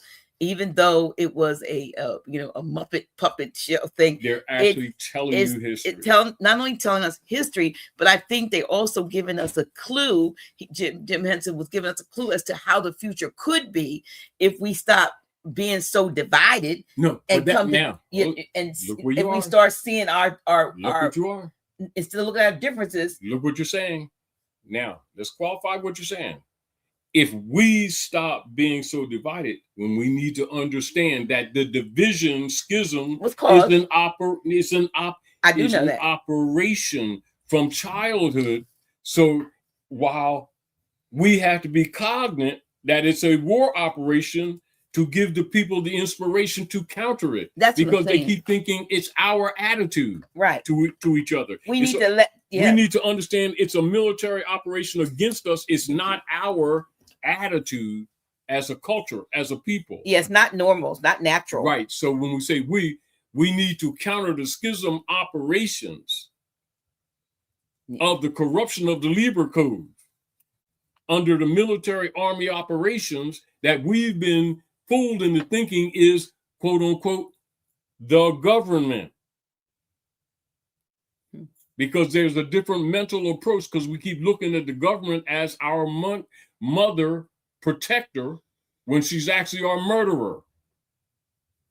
But they're slow walking it so that we don't become conscious. And those who become conscious, that's why they kill them off. That's part of the operations. So when they talk about, like Huey Newton and different guys that, start exercising constitutional right to bear arms, they would murder them in the night. Martin Luther King, when he stopped playing the artificial person of the freedmen operations, under the war powers, so he wasn't going to march no more, and he started telling these people that they're refugees in their own land, they neutralized him. But as long as he played that hallelujah to you game and let us pray and 14th Amendment type thing, thinking that gave made us apart, they supported it. Well, because that's what he was put in place to do.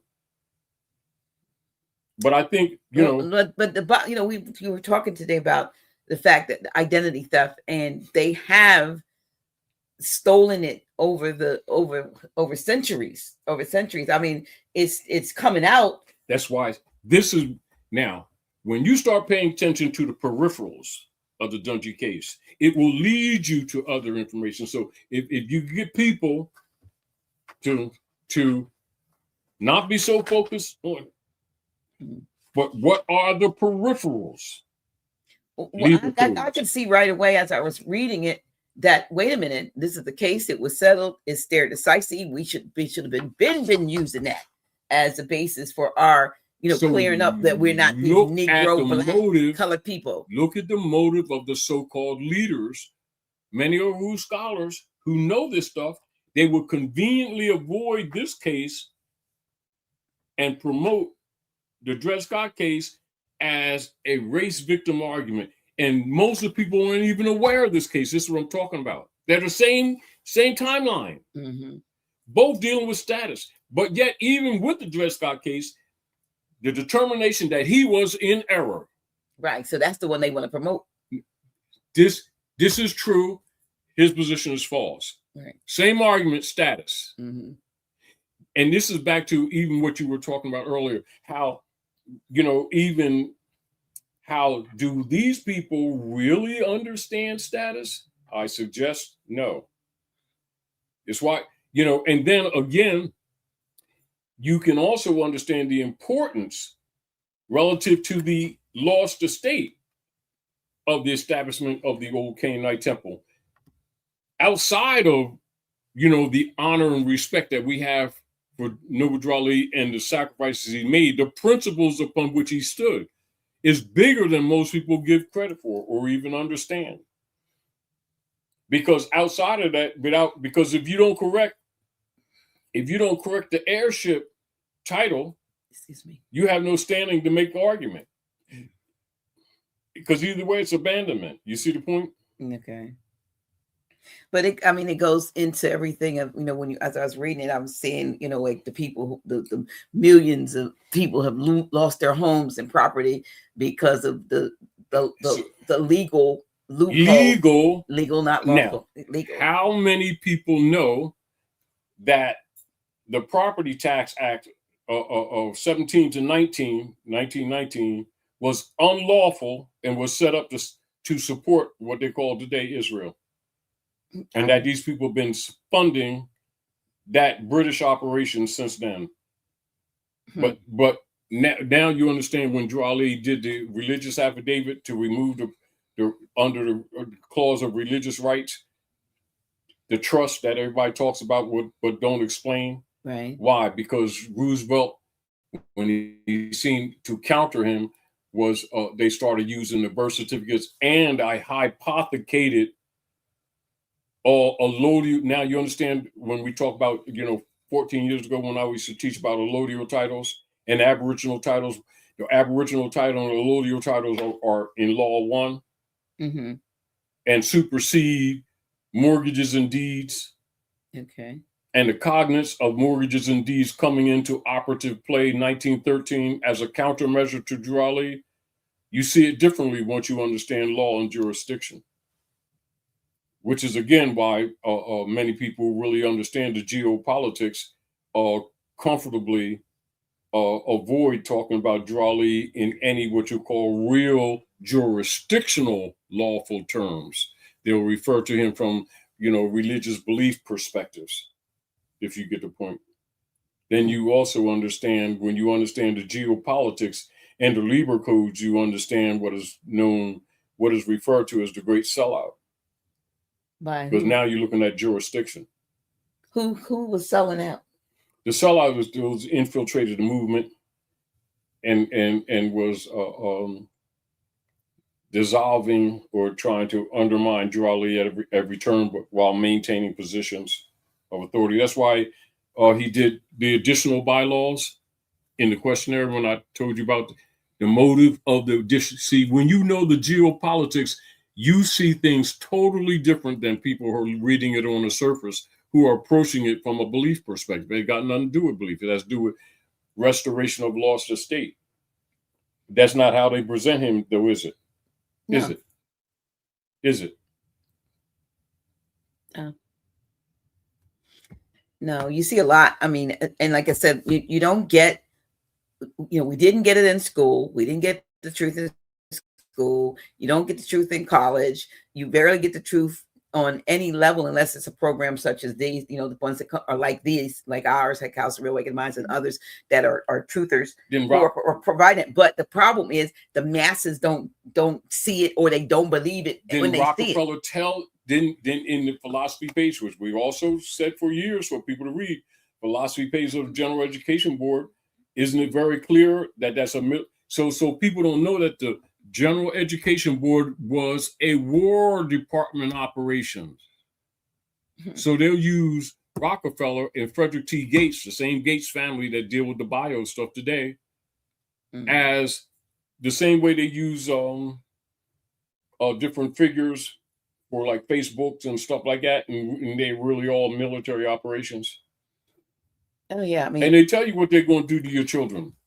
And interesting thing, when you read the philosophy page of the General Education Board, people act surprised, and yet they've been delivering their children to animal husbandry training, which they clearly are stating.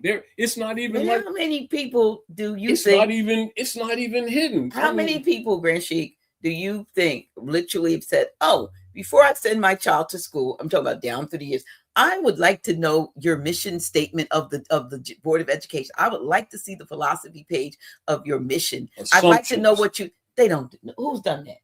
School, we've been taught that you got to go to school. Matter of fact, remember they used to have truancy. There was a law against not going. They made, see, in other words, it's going back to this period. They knew it was a war operation, which is why they wouldn't send their children there. And they did what? They would steal the children under wardship and make them go to school. Mm-hmm.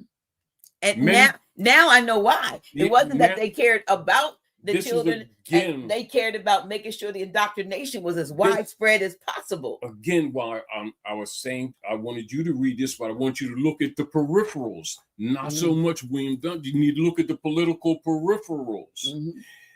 Most people look at the William Dungey case and they keep looking at the person, the individual, the abuse, the unfairness, the injustice, but they're not paying to the Labor Code, attention to the Labor Code, loss of property, the status, the Black and the Negro that creates, that's an artificial status that was used for estate stealing.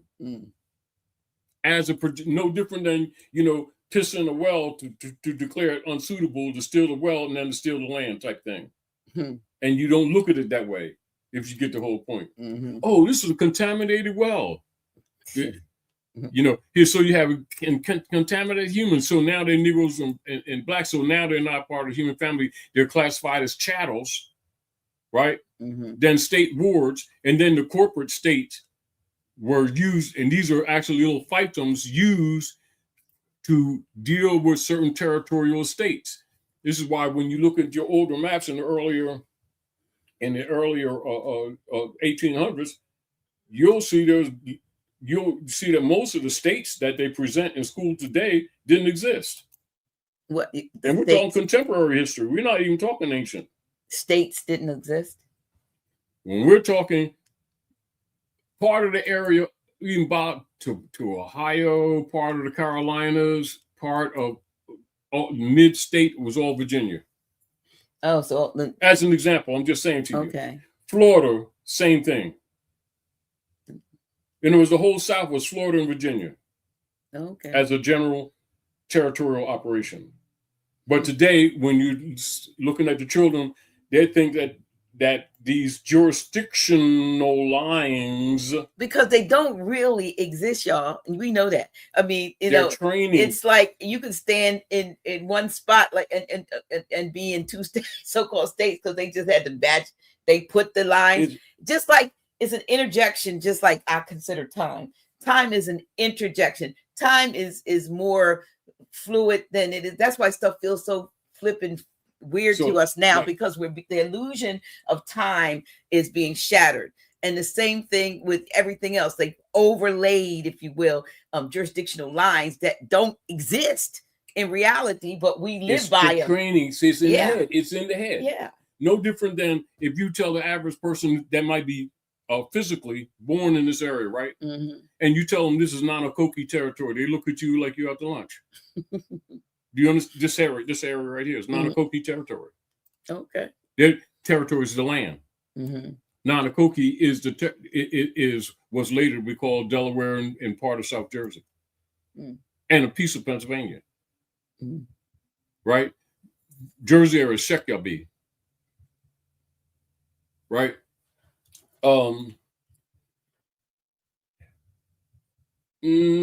Just like one of the old nicknames is over 1,000 years old for the New York area is Land of Nod.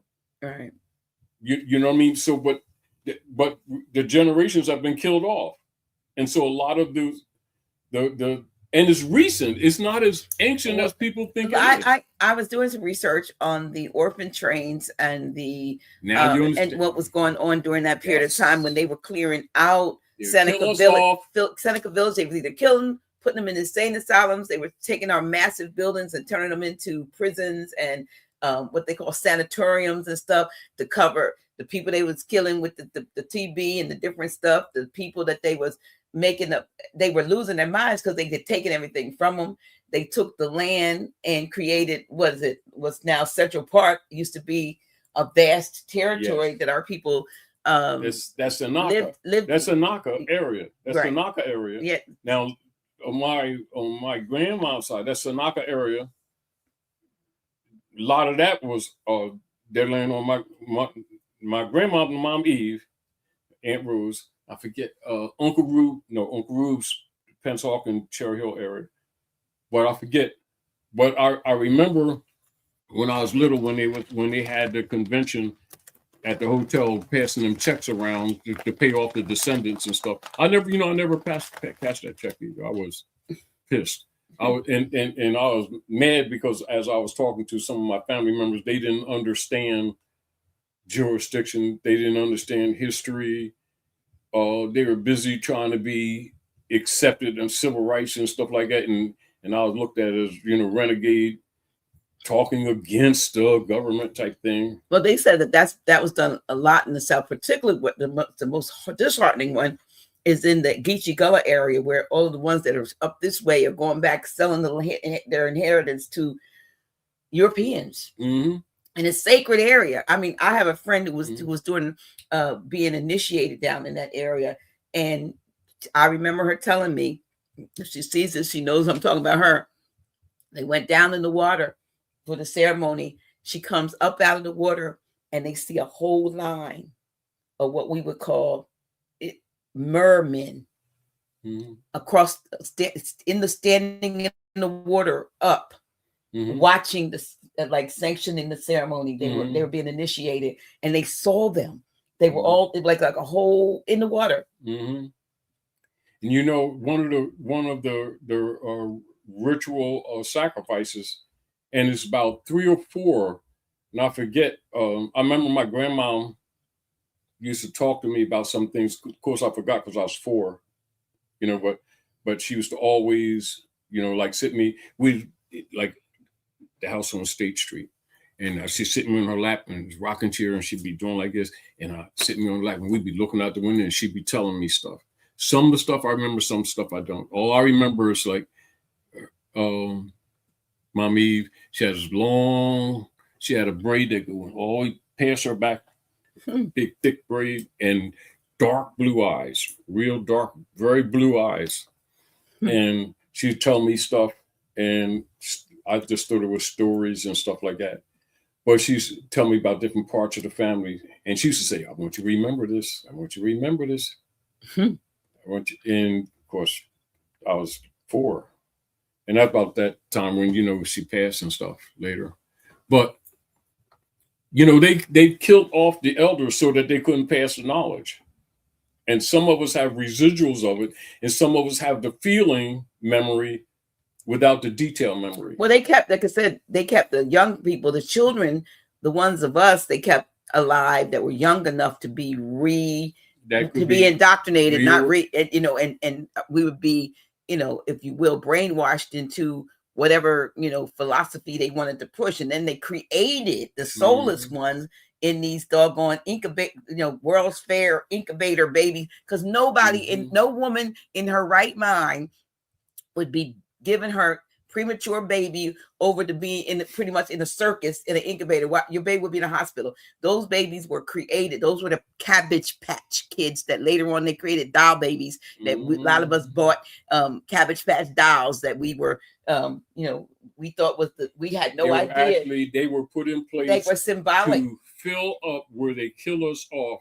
That's part of colonization, right? And even when people who know about it don't look at that, they keep looking at the colonization of ships coming here to that paradigm, when actually the orphan trains were part of the unum sanctum colony operations.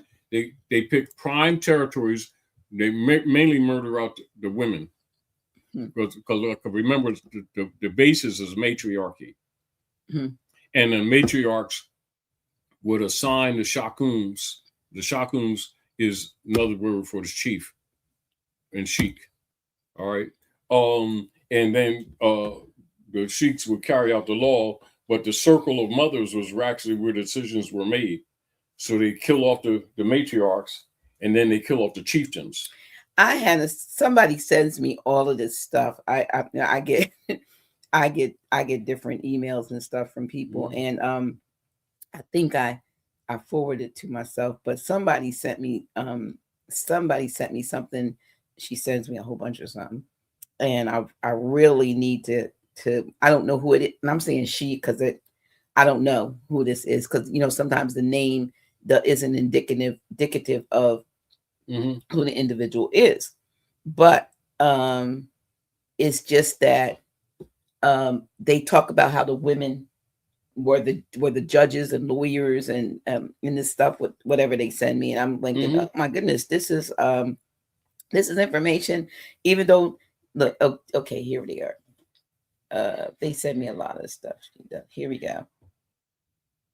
Glow. This glow person sends me okay. Donald Trump is not the president of the United States. Donald Trump, but it gets here and it starts to talk about the great law of peace constitution. Yeah, the great law, the treaty of great peace. And it says roots have been the great law constitution, Article 2. Roots have spread out from the tree of the great peace. One to the north, one to the east, one to the south, and one to the west. The name of these roots is the great white roots, and their nature is peace and strength.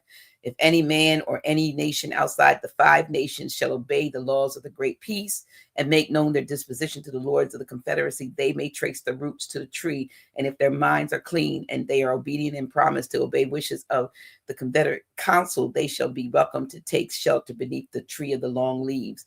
We place at the top of the tree of the long leaves an eagle, who is able to see afar. If he sees in the distance any evil approaching or any danger threatening, he will at once warn the people of the Confederacy. Official symbolism, Article 55, a large bunch of shell strings in the making of which the 5 nations Confederate lords, who is calling me? Confederate lords have equally contributed shall symbolize the completeness of the Union and certify the pledge of the nations represented by the Confederate lords of the Mohawk, the Oneida, the Onondaga, the Cayuga, and the Seneca, and they are all united and formed into one body or one union called the Union of the Great Law, which they have established. And that's the basis that is used to set up the union that is now known as the United States. Is that when we see the eagle? And because they talk about now 5 arrows bonded together. Now you understand the eagle on Tominey's shoulder? Yeah. Yeah. And Which we call a kilo. And this was like every 5 years, the 5 nations, Confederate lords, and the people shall assemble together and shall ask one another if their minds are still in the same spirit of unity for the great binding law. And if any of the 5 nations shall not pledge continuance and steadfastness to the pledge of unity, then the great binding law shall dissolve. But it's 5 strings of shells tied together as one shall represent the 5 nations. Each string shall represent one territory, and the whole a completely united territory known as. So I was thinking about the arrows, because they talk about bundle, right? And that they have in the on the so-called 5 arrows shall be bound together very strong, and each arrow shall represent one nation. As the 5 arrows are strong bound, this shall symbolize the complete union of the nation. And I get the lords of the confederacy shall eat together from one bowl. They talk about the feast of cooked beaver's tail. While they're eating, they're to use no sharp utensils, for if they should, they might accidentally cut one another, and bloodshed will follow. All measures must be taken to prevent the spilling of blood in any way. So I get this information, like I get a lot of part of the culture, right. But just and then because we basically the ritual would always be that you would always eat with your right hand. And we didn't eat with utensils at those rituals. We eat with our fingers, and you wouldn't use the left hand. You use the right hand. Everybody would use, but that's an ancient tradition anyway with Asiatics. So, but anyway, so we are. We didn't really get into now, that, but we 2 hours and 5 minutes in, so we're not gonna have time to get through that because we were just extemporaneous. But because we kind of be repeating because you pretty much covered this anyway. Yeah. So, but I wanted to y'all, I wanted to share something. That's what I'm gonna do. I didn't mean to take that off my screen. Okay. Oh yeah. Okay, here we go.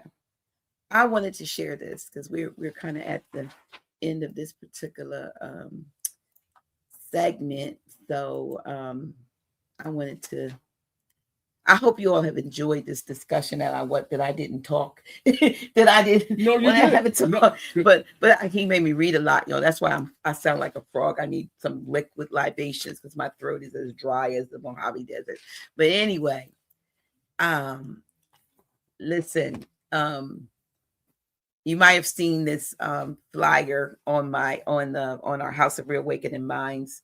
I just posted it, but just wanted to remind you all that on February 14th, we will celebrate the 80th solar return of our master teacher, Grand Sheik Taj Tarik Bey. And he's a man who has devoted over 40 years to teaching Moorish science, correcting history, and awakening minds across generations and across continents. And this is more than a born day. This is an opportunity to give thanks in action, which is why we are inviting all of you, the students, supporters, and beneficiaries of his work to donate 80 Federal Reserve notes, $1, if you will, one Federal Reserve note for each solar return to show your love, your appreciation, and tangible support for a master teacher who has freely poured into millions. Now, if you don't have that, we don't care. You can send him a silver coin if you're one of the ones like me that got in early and was we would take peanut butter sandwich, but they probably spoil. Or you can send whatever. If it's one note, it will be appreciated. So we're trying to get all of the gifts, if you will, to come in by February 7th. That's a week before his solar return. We have a link on I believe this is on our website, www.houseofreawakeningminds.org. We actually have links for you can give by PayPal, you can give by Zelle, and you can send a postal money order, if you will, to the House of Reawakening Minds. If you need how to, where to, then just send a text to me at 302-345-0500. And, let us honor wisdom while our teacher is still walking among us, and show that we value what he's poured into us. And, because legacies, are not only remembered, but they're supported. And I hope that you all will want to be a part of that. Like I said, if you don't have 80 we get it. It can be whatever, whatever is appreciated, as long as it's given in sincerity from your heart. Like I said, you might want to send something. Somebody said they're going to get some dry ice and send you a peanut butter sandwich. But and we're not going to do a solar return celebrate party type thing like we did before. But what we are going to be doing in March is the spring equinox, right? So we're gonna have vernal equinox. So we're gonna have what we call the real New Year. We're gonna people have a New Year's Eve and New Year's party. We're gonna have a real New Year celebration. I believe it's the March 21st. It's Saturday 21st, and by that time, Grand Sheik will be 80. It'll be 4 days after I turn 71, and so we just gonna get together for our and celebrate our new year, our new return years together by nature in the new year on March 21st. More information is coming out. If you want to come and be with us for that, then that'll be greatly appreciated. Yes, we appreciate that too. Now, what interjection too. Okay. So the people know the culture. You know how I like say things up sometimes in people's faces and they don't see it. Septa is 7. Of course. Octa is 8. Nova is 9. Deci is 10. You see? So once they understand it, because remember, one of the reasons why they mess with the calendar is to put us out of harmony with nature. Is part of the war operations. It's not just information. That was done by the dark priesthood to get us off, to keep us out of balance with nature, not just to hide history. So look at that. It's because how it's in the people's faces, but if they don't know or no one brings it to their attention, they just think that March being the first, and it's also called Star in the East. That's what East Star is. And it's also referred to in the Asiatic culture as Astarte. Astarte is where Easter come from. Now, so Easter is the star in the east, and that's where you see the crescent in the east with Venus. So Venus is your 5-part pointed star, or the star of man, the star that's in your flag. That's where you get the crescent and the star in Islam. It's in nature. It's not a belief system. Yeah, so we the other thing what we Grand Sheik and I were talking about today. I was talking to him about one, and he mentioned a little bit at the very beginning that we are not monetized, even though I tried to if we sign up for it, they probably kick us out real quick. Because we don't apparently fit community guidelines with some of the things that we discuss. So we don't get anything. Even if 20,000 views is on or something, we don't. But other people do. People take snippets of our stuff, and they make a video and they get paid. But we have on our new website, which is the new website is out, but the new website is coming out. I want to say soon. Like I want to hope it's out before the end of this month. Up before the end of the month, we'll be transitioned over to that one. But we have tiers of membership. How can you support us? Because we still have expenses and stuff that we have to take care of, y'all. And we got a building, you got this, that, and the third, maintaining the site, and you got to pay. You got to pay stuff. You can't just have a building. So we have 5, I think, or so tiers of membership. The least amount of, and this would be like an auto taken out every month. $3.33 in $3.33 in Federal Reserve notes and dimes and 3 pennies that they don't take anymore. That's funny. Speaking of pennies, listen. So I'm at Walmart the other day and I'm buying some buttons and it cost 97 cents. So I give the lady, I got five notes. So I give her 5 notes and I give her 97. So that means 3. So I give her like 3 cents. So whatever I gave her, either 3 or 2 cents, so that she could give me a nickel, because they weren't going to give me, since they don't give out pennies. She gave me back the pennies. She said, we're going to give you a nickel anyway. Yeah. Well, penny, they call it penny rounding. But I mean, what I tried to do was give her additional pennies so she could give me a nickel. They would rather lose 3 pennies than me give them. It's not really that. Well, it was weird. No, it's called penny rounding. It's back to the metals that I'm telling you. But they're not collecting them, so I don't know what they're doing because they won't take them. They're training us not to use them because they're going to take it. So they want to make you think it's no value. Oh, is that what it is? Yeah, because she wouldn't take my 3 they're pennies. Training the mind because if the people think value, they'll start keeping them. Okay. I'm I just wondering why she wouldn't take back to part of what I'm saying. The gold, the silver, and the copper are not only the real money, they are strategic, political, military metals, not just dealing with health, but also technology, ancient and modern, that has been hidden from us. And because they're bringing stuff out, they want to get it out your hands so that you don't fall, so we don't get alarmed like they did in the 30s when Roosevelt stole the people's gold. Oh, they don't want you to get that feeling to go back in that state of mind and rebel. Mm-mm. They're not doing it in your interest. That's the whole point. So there's a method to their.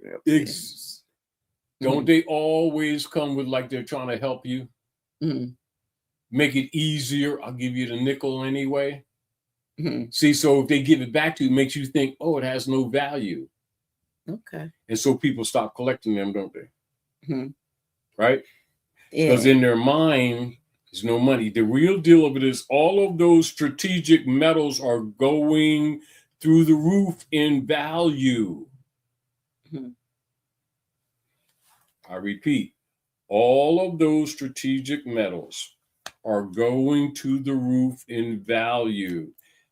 To pay attention to the economic warfare and trade that's going on around the world, keep this as your measure: 15-1, silver to gold. That's a standard that has been for over 7,000 years. Mm. The spread that you see in between is how they've been robbing the people's labor through the financialization of the monetary system. The financialization is not really the money. It's human trafficking. But it's done. That's why we always tell people, stop calling it money. They're private commercial papers. They're vouchers for resource to the Sister QV trust operations and bookkeeping. That's why we put the Tropicon's letter, because he tells you some of it. They got rid of him too, didn't they? Yeah, they did. And told people. Now, anybody ever heard of a tractor, knowing how tractors are? Tractors are designed to run on rough terrain. However, on a flat terrain, this tractor turned upside down on him. You already know that they neutralized him. I want to respond to some of your comments and stuff, but there's something going on with StreamYard, and it won't let me write any comments in here. I normally could put a comment in here, but it's making me put share. It says share your referral link. I'm going to press this button just to see if it'll then let me put a comment in there, but I'm not trying to share. I'm going to just say that because I can't see, it wouldn't let me do that unless and you used to. I know, this is crazy. All of a sudden, it's not. I can't put a comment in here. Now I can put a comment in here. Oh wow! It would not let me. It would not let me make a comment until it made me share our referral link. I don't care whether you get StreamYard or not. Honestly, y'all, I didn't share it. I just did that so I could post a comment. You see now. Now I can post a comment. It would not let me post a comment until I shared the referral link. I'm gonna have to make a complaint. They're gonna listen. We pay them too much doggone finances for them to dictate whether or not we want to share the referral link or not. They get almost 3,000 notes from us for the year. Why do I have to share? What did I say years ago? They're going to force the people into CBDCs, aren't they? I don't know what they're doing, but that was foul on their part. But Don't act surprised. I haven't put a But comment you in should there. know better than act surprised. He took our sandwiches and stuff. They've been taking your sandwiches. They bugging you, Dr. G. They're slow walking. Oh my You understand? The digital is a war operations. They're caging the slow walking people so that they can control you digitally. Just like you have your phone, you see people doing like this and compensating. Guess what happens? They're gonna shut that down. What do you mean? Digital. That's why they're forcing the CBDCs, which I've been saying. It's part of the war operations. And so logically, they're going to make communications difficult more and more. Mm-hmm. Okay. So I'm trying to respond to the point, just like you read the Libra codes and the corruption of it and the international law and the armies operations in the different territories that people think are governorships. They're feudal lords operations. The people don't understand the geopolitics. This is one why I chose the Dungy case, not for Dungy himself, for to pay attention to the peripherals. Mm-hmm. Then think motive. Then look at timeline. Then look at what's going on in other parts of the land at the same time. And you'll see the orphan trains. Yeah, you'll see. Yeah, you could do a research. You can research all of that. The 4 schools in Canada, the Seneca genocide. That's now New York. Hundreds of graves they found in Canada. None of that stuff. They found those graves. People don't relate it. Do you understand what I'm saying to you? I mean, when you see some of these, sometimes you'll see some of these YouTubers or not, maybe the TikTokers, and they're talking about, some of the various things. But the more I'm studying and seeing things, I'm going, you know what, we could be just being kept as cattle. They call us chattel, which is like cattle, which is like something to feed on for whatever your needs are. That's true too. Now you understand where. Look at this, Dr. J. What everybody knows, even people who may do articles or think this stuff is not related, they know, for the record, that an average of 400 and some odd thousands of children and people go missing every year in the U.S. jurisdiction alone. We're talking yearly. Where are them children? And they don't have enough cows to make all them burgers. Now you understand why other countries don't allow U.S. to ship hamburgers to them. Oh, yeah. Including the dyes that they put in certain foods, they don't allow from here because we're the genocide hasn't stopped. Half those people age quick because they get you across the table. Yeah. We be thinking we're getting sick, from other things, and they're poisoning us constantly. Let's go back to the pharmaceuticals with the Rockefellers, 1942. The same thing with the school operations, 1902. All of those are military operations. But because the people are in the mentalities out, they keep saying the mentality is that they're serving us. No, we're being served up. Yeah. But if you get them from childhood, this is why they talk about it in Rex 84. If you get them from childhood, you pretty much got them. And this is kind of what. So some said they made some deals.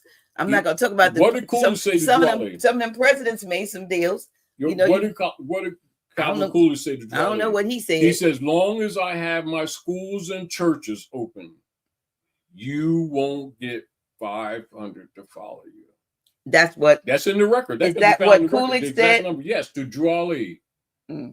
So that was a countermeasure. Yeah. I'll tell you about the dogma, dog and the master. We get taught dog master, dogma, and all of that stuff. So when he set up the Canaanite temple, the mind of the people, many of the people who don't know geography, their mind is across the water, not knowing this right here. We all, yeah. When they're talking Spain, they're not thinking they're not thinking on the west of the Allegheny Mountains. They're thinking Iberia. But if you see some of those ancient so-called exotic maps, they're more like the truth maps.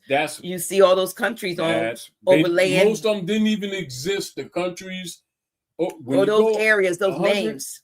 The countries that are presented in the Mappa Mundis for the people in these days, 125 years, they didn't even exist. But the mentality is that they're hundreds of years old. Things that occur on the land hundreds of years. Just like people, like when they talk about Treaty of Paris and stuff like that, they're not thinking in the Carolina areas. They're thinking Iberia area. In the mind. Wow. You know, the same thing, Egypt. They're not thinking the Nile Valley. Or the Mississippi. With the Mississippi that's now draining into lower caverns. Now, and many of those barges are stranded, and they, no matter how much. Is that because the earth is hollow? The earth is claiming the water is counter. It has to be because it's a container that can hold it. Well, and it's not so much that you got to look at. And one of the things that I was even thinking about when I was looking at the peripherals of the Dungy, thinking the state of mind of many of the elders, that they may had set some things in place that in time to karmic counter, people who look at it differently may call it a curse, to let the hybrids get real comfortable and established, then tear it all apart. And no matter what they do, they'll scramble. Just like Drew Ali he says they're going to become scattered, scrambled. They won't be able to think straight. They'll do things and get the opposite. So I told people to watch Trump, because if you look at him spiritually, you can see that his assignment, it's not a matter of good, it's a matter of him trying to, he's doing two things. And I'll keep telling people he's not president, he's commander-in-chief for the corporation, which is over. And if people will understand that, they'll stop having false expectations of him doing anything for them. But pay attention, because the things that he is doing are twofold. It's sort of like the good cop, bad cop paradigm. The wishy-washy is a fifth dimensional chess move in politics. So you can't totally judge, if you get the whole point. And then the fact that they keep wanting to remove him physically tells you that he may have been part of the club, but he ain't. Then also, when you do a little research, and you know it's about 5 of them out there. That's what you told me. 5 Trumps. 5 people playing the part. Yes. They got clones, right? The real Trump is under protection. And I heard the real Trump wasn't the real Trump, but anyway. Well, even that. But then when you look at cards, spades, Trump card. So when you look at and you got the last Trump in the back. Yes, when you trump it, I kind of got that energy from around him, when, in the 14s, 15s, when they first start talking. And then I started looking at the way they were grooming him, even with that show that they had before. Oh, yeah. And then when the he Apprentice. then when he got in, because remember, we already knew that the United States was in a state of dissolution. And we already know, so we're people who keep looking at continuity of the government structure. Their continuity is based on a military operation, not on any legitimacy of government structure. If you really pay attention, that you don't have subdivisional departments under Trump like you would do, say, 5 or 6 presidents before. You will see he'll have staff members that are technically holding 2 or different positions that will be relative to different departments. So you already know they're operating under war powers. But well, yeah. But one thing that's why they looked at him as the king. We don't want no king. No king. Yeah. Well, this is another thing that I I guess, I noticed from a standpoint, I've never in my past knowledge paying attention to so-called government seen as many of the so-called state head governors and so forth being as openly hostile in opposition to the sitting president. I've never. That actually doesn't border, but actually already crossed the line of insurrection. I mean, yeah, like walls and that and the different literally ones. Yeah. have already crossed the line of insurrection. Okay. So, which also tells you, this is another reason why from day one, like I was saying to you, he's assigned. Okay. Now, if you notice again, except for certain figureheads, you don't see none of them people anymore. No, I mean not the main ones. You'll see some CGI of them and some AI of them, but you don't half of them people that you don't see, which tells me in my mind, right now, just speculation, that some of them are physically not here and some of them Gitmo, which means this is why I say he's executing. Mm-hmm. So he's playing this double role to go along to get along, then he counters it. Then he'll go along to get along, then counter it. Then go along to get which confuse. This is why even people who support him is mad at him. Mm-hmm. If you get their home book, but they're not looking. They're looking at continuity of government as they assumed it to be, no more than most of our people are looking at it from a continuity perspective. Still, just like for instance, if just like you read this Dungy, right? Mm-hmm.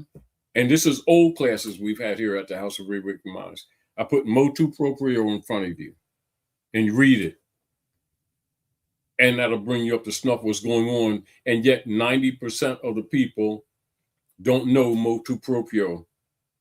And yet, what is motu proprio? The Pope of Rome, who's really the head of the operations on the planet, is promising to stop the same bullshit that we're talking about. Then, of course, he gets poisoned and stuff like that. But I'm just saying. And then they put a CGI actor, thing up there in front of us. You got Pope disappearing in and out of. Exactly. So you now being realistic, right, from a military perspective, right, and knowing that the nation stopped buying treasury bonds, which means the bond system is their backbone. So economically, they cannot go any further. Right. They don't have it, and they don't have an option. They don't have any options right now. But they do have the military. Mm-hmm. So they'll do some. So they got to keep what they're doing. They're keeping constant wars going on in a lost cause of the Roman Empire being dissolved. Donald Trump just happens to be the assigned head for dissolution. Whether he supports the system or not is irrelevant, though it may be relevant. Mm-hmm. And essentially, if people pay attention, he's executing dissolution, which is why people don't understand why they were dissolving departments, literally departments, whole departments, not a couple people here, whole departments, which is why they're mad at him. And from a real political perspective, you can understand they're not going to tell the people that the U.S. is bankrupt and being dissolved. You have chaos in the street. Now, like we talked about, about 14 years ago, across the street, right? And we were talking about the middle classes in a state of being dissolved. Pretty soon they're going to tell everything, and they're going to be looked at like they're out the damn lunch. And the very same things that we've been saying, they're going to back it up. But it's already going to be past tense. So you look at that, and then you look at the class we've done, just this past cycle. And when and then this is back to people who are spiritual, who understand that all this stuff is being disrupted anyway from the heavens, that everybody, but not from the concept that they've been thinking.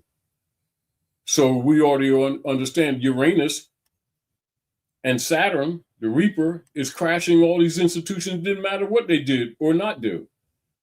So instead of them saying it like that in the Bible, they would just be talking about the harlot being dismantled, Babylon Right. falling.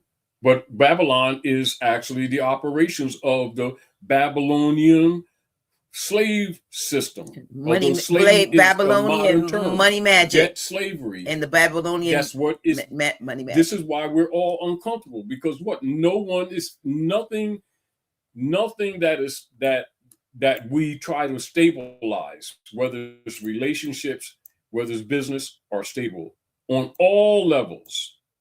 And subconsciously and consciously, most people's discomfort's in there because they're being economically attacked. But what they don't understand, it's not temporary. The system is being dismantled, period. Now, the qualifications of all of us for those who have any sense of nature connection are being charged with reconstruction. We have to reconstruct. We have to, in other words, you know how we talked about years ago, Cross Street, Dr. John said, everybody's now going to be forced to prove their God, all mask or all. Whether people agree with it or not is irrelevant. And a lot of times, like, people will look at you necessarily and think because you're saying these things or because you see these things that is coming from you, when you're just simply reflecting or channeling what's in nature, what's there for everybody to see, if they would just allow themselves to be connected to nature. Nature talks to them every day. They'll just call it psychic, when the deal is everybody's psychic. They just don't respect it, if you get the point. Yeah. And when it comes to a threat against their what they think is their economic security, they start backing off. Now then they're violating nature, then nature spanks them and they think it's coming from something else. Yeah. But these are same people, we talking about Jesus come and fix this shit. Jesus come this time, he ain't coming with no roses, he come with a sword this time. They ask for Jesus, but when he get here, they ain't too happy, because he's messing everything up. And that's why, code-wise, Drawley say, what does Jesus mean? Jesus means justice. So we've been begging for justice for a long time, ain't we? Yeah. And we getting it, and everybody wailing, ain't they? Can't wait for Jesus to come fix these sandwiches. And he comes smashing everybody's stuff, including us who was doing the pseudo worshiping, thinking that that's what we was for, and it's not really what it is for. But they keep forgetting that Jesus was Moabite, and we're the bloodline. Yeah, so people were saying a lot of people were going, actors like, but they say they know themselves. Yeah. And they say, I want to be like Jesus. Well, yes, you are in blood, but not in character. And so he come to show the way to get us to character in order to have worthiness to restore their lost estate. That's why they say those who have been countering are referred to as ruthless. Ruthless. Because the roof represents justice of the matriarchy. That's his grandmom. Which thinks she's still playing just because she ain't in a physical form. I don't know what part of this they didn't understand. Well, they keep saying they did. You know, oh, we love the Bible. Oh, we love the Quran. Oh, we love Uwaspi. We love the Torah. Yeah, all right. Get out of the boat, Peter. Walk the water. Talk shit. He wasn't so fired up when Yahshua told him get out of the boat, did he? Oh, I'm your boy. Oh, yeah, you are? Good. Get out of the boat, Peter. Walk that water. So the point of it is, when it comes to the work and having to render unto Caesar what is Caesar, which means all the paradigm of this financial system that ain't really the money, everybody gets reluctant, don't they? Then there's 30 pieces of silver and stuff. Why silver is so primal right now? They don't even understand. Yeah, the spot price of silver is up to like 90, right? 90 and today. It's being suppressed. Yeah, still. That's why I told you years ago, watch the silver. And you said, I should get some more gold. I said, no, get silver. I got one gold. Yeah. No, but I'm just saying, I was telling you because I already knew what was going to happen. Yeah. So, yeah. The silver is a multiplier. And that's what will be used in your major trade, not the gold. The gold is a store. It sits. Mm-hmm. But the silver has what? Multiple use: industrial, scientific, medicinal, yeah. and monetary. Yeah. It is the most conductive element on the planet. There's no element that conducts electricity and charge better than silver. What does that tell you alone? It changed very quick. Our numbers were 666. It just dropped out 3. I was like, oh my God, triple sixes. Yeah. Yeah. Oh, wow. But you know what? Anyway, we do appreciate you. See, we got at the end and then we just start talking, and because we talk about anything, y'all. But we haven't been on here for a month, and but here's what I wanted to say before we go. I was saying this, I think you cut me off, but back to support. We have a 333, a 555, 888, 1111, and then our big one is the Palladium one, which is the 40. If you support us with 40 notes a month, but we don't care. We said if everybody said 333, we'd be able to take gates. Yeah, we'd be able to do what we need to do, on a regular basis and take care of everything. And then by the end of the year, we had almost 3,000 to pay these people for this channel thing we pay for StreamYard, but and our website. You're gonna free speeches. You're gonna our new website, Grand. We have we also have our merchandise on the new website, t-shirts and different things that mugs and hats, different things that you can purchase. Somebody else said they didn't see this when I put it up before, but they couldn't see they said they couldn't see the picture. So let me make it, let me go this way. Can you see that? A t-shirt? Because somebody said that in the thing. So the t-shirt says the Real Lone Ranger Bass Reeves, because for those who know, they took Bass Reeves' story, Marshall Bass Reeves, and made up the Lone Ranger. And then I found out, that Tonto meant fool, and then gave him a sidekick and called him a fool. But anyway, so yeah, that's just. But we have we'll have t-shirts and merchandise and things on there. Teaching. Somebody asked about the Liber thing that I just did. That's gonna be I'm gonna put that on the website in the. At different levels of support, we give different stuff. So if you're 333, it's like basic, but you're supporting us. As it goes up, we have special things on the new website where you'd be able to take part of and take, because you're at whatever level you are. But anywhere from 333 to 40, but the 4 basic ones, 333, 555. Is it 333 555 888 1111, and then it's 40. So any of those amounts, because it's an auto thing. You can you'll be able to see. Appreciate your support. We appreciate your support. And, so even a lot of these things, and I have some more details. We're gonna put some of that stuff on the site. Like I said, at different levels, you'll be able to access information. We're even trying to get it so that we can put the flash drive where you'd be able to download it. Yes, and for the children, those who have having problems, like with the animal husbandry training operations, that's why Empress Doria Bay set up the school for Moorish children, online school for Moorish children. So people need to look into that for their children too. Right. And then we also have, I'm going to put the link up, but one of our dear brothers, Truth, has, they have. And for Truth. They have materials for the children. And they have the Black's Law Dictionary in, it's in segments. You can get the books online. I'll be putting the link up there, but you'll be able to get it for, a lot of people, 4th edition, you'll be able to get it. I think they have it in 5 books. They did a reprint in 5 sections, but it all together is about 40 notes. Great study. 40 or 50, 40 notes for the whole thing. So all scholars should have that. And then they've got some information on those who want information about child support and things like that, and some other vaccination. And that goes under the wardship that we're talking about with the military operations under the Dungy, because they've continued that. What's that? But the child support is to break the family, then charge the family with breaking the family. It's called projection. It's part of genocide operations. I think somebody had some issues with being taken to court. Wanted to Even under, but I was able to contact him. He got in touch with her, and he was able to resolve the issue. It was about children, and he now this is standard, and this is why it's important for people to really understand conceptually what Drew Ali did, and the unity is the political platform.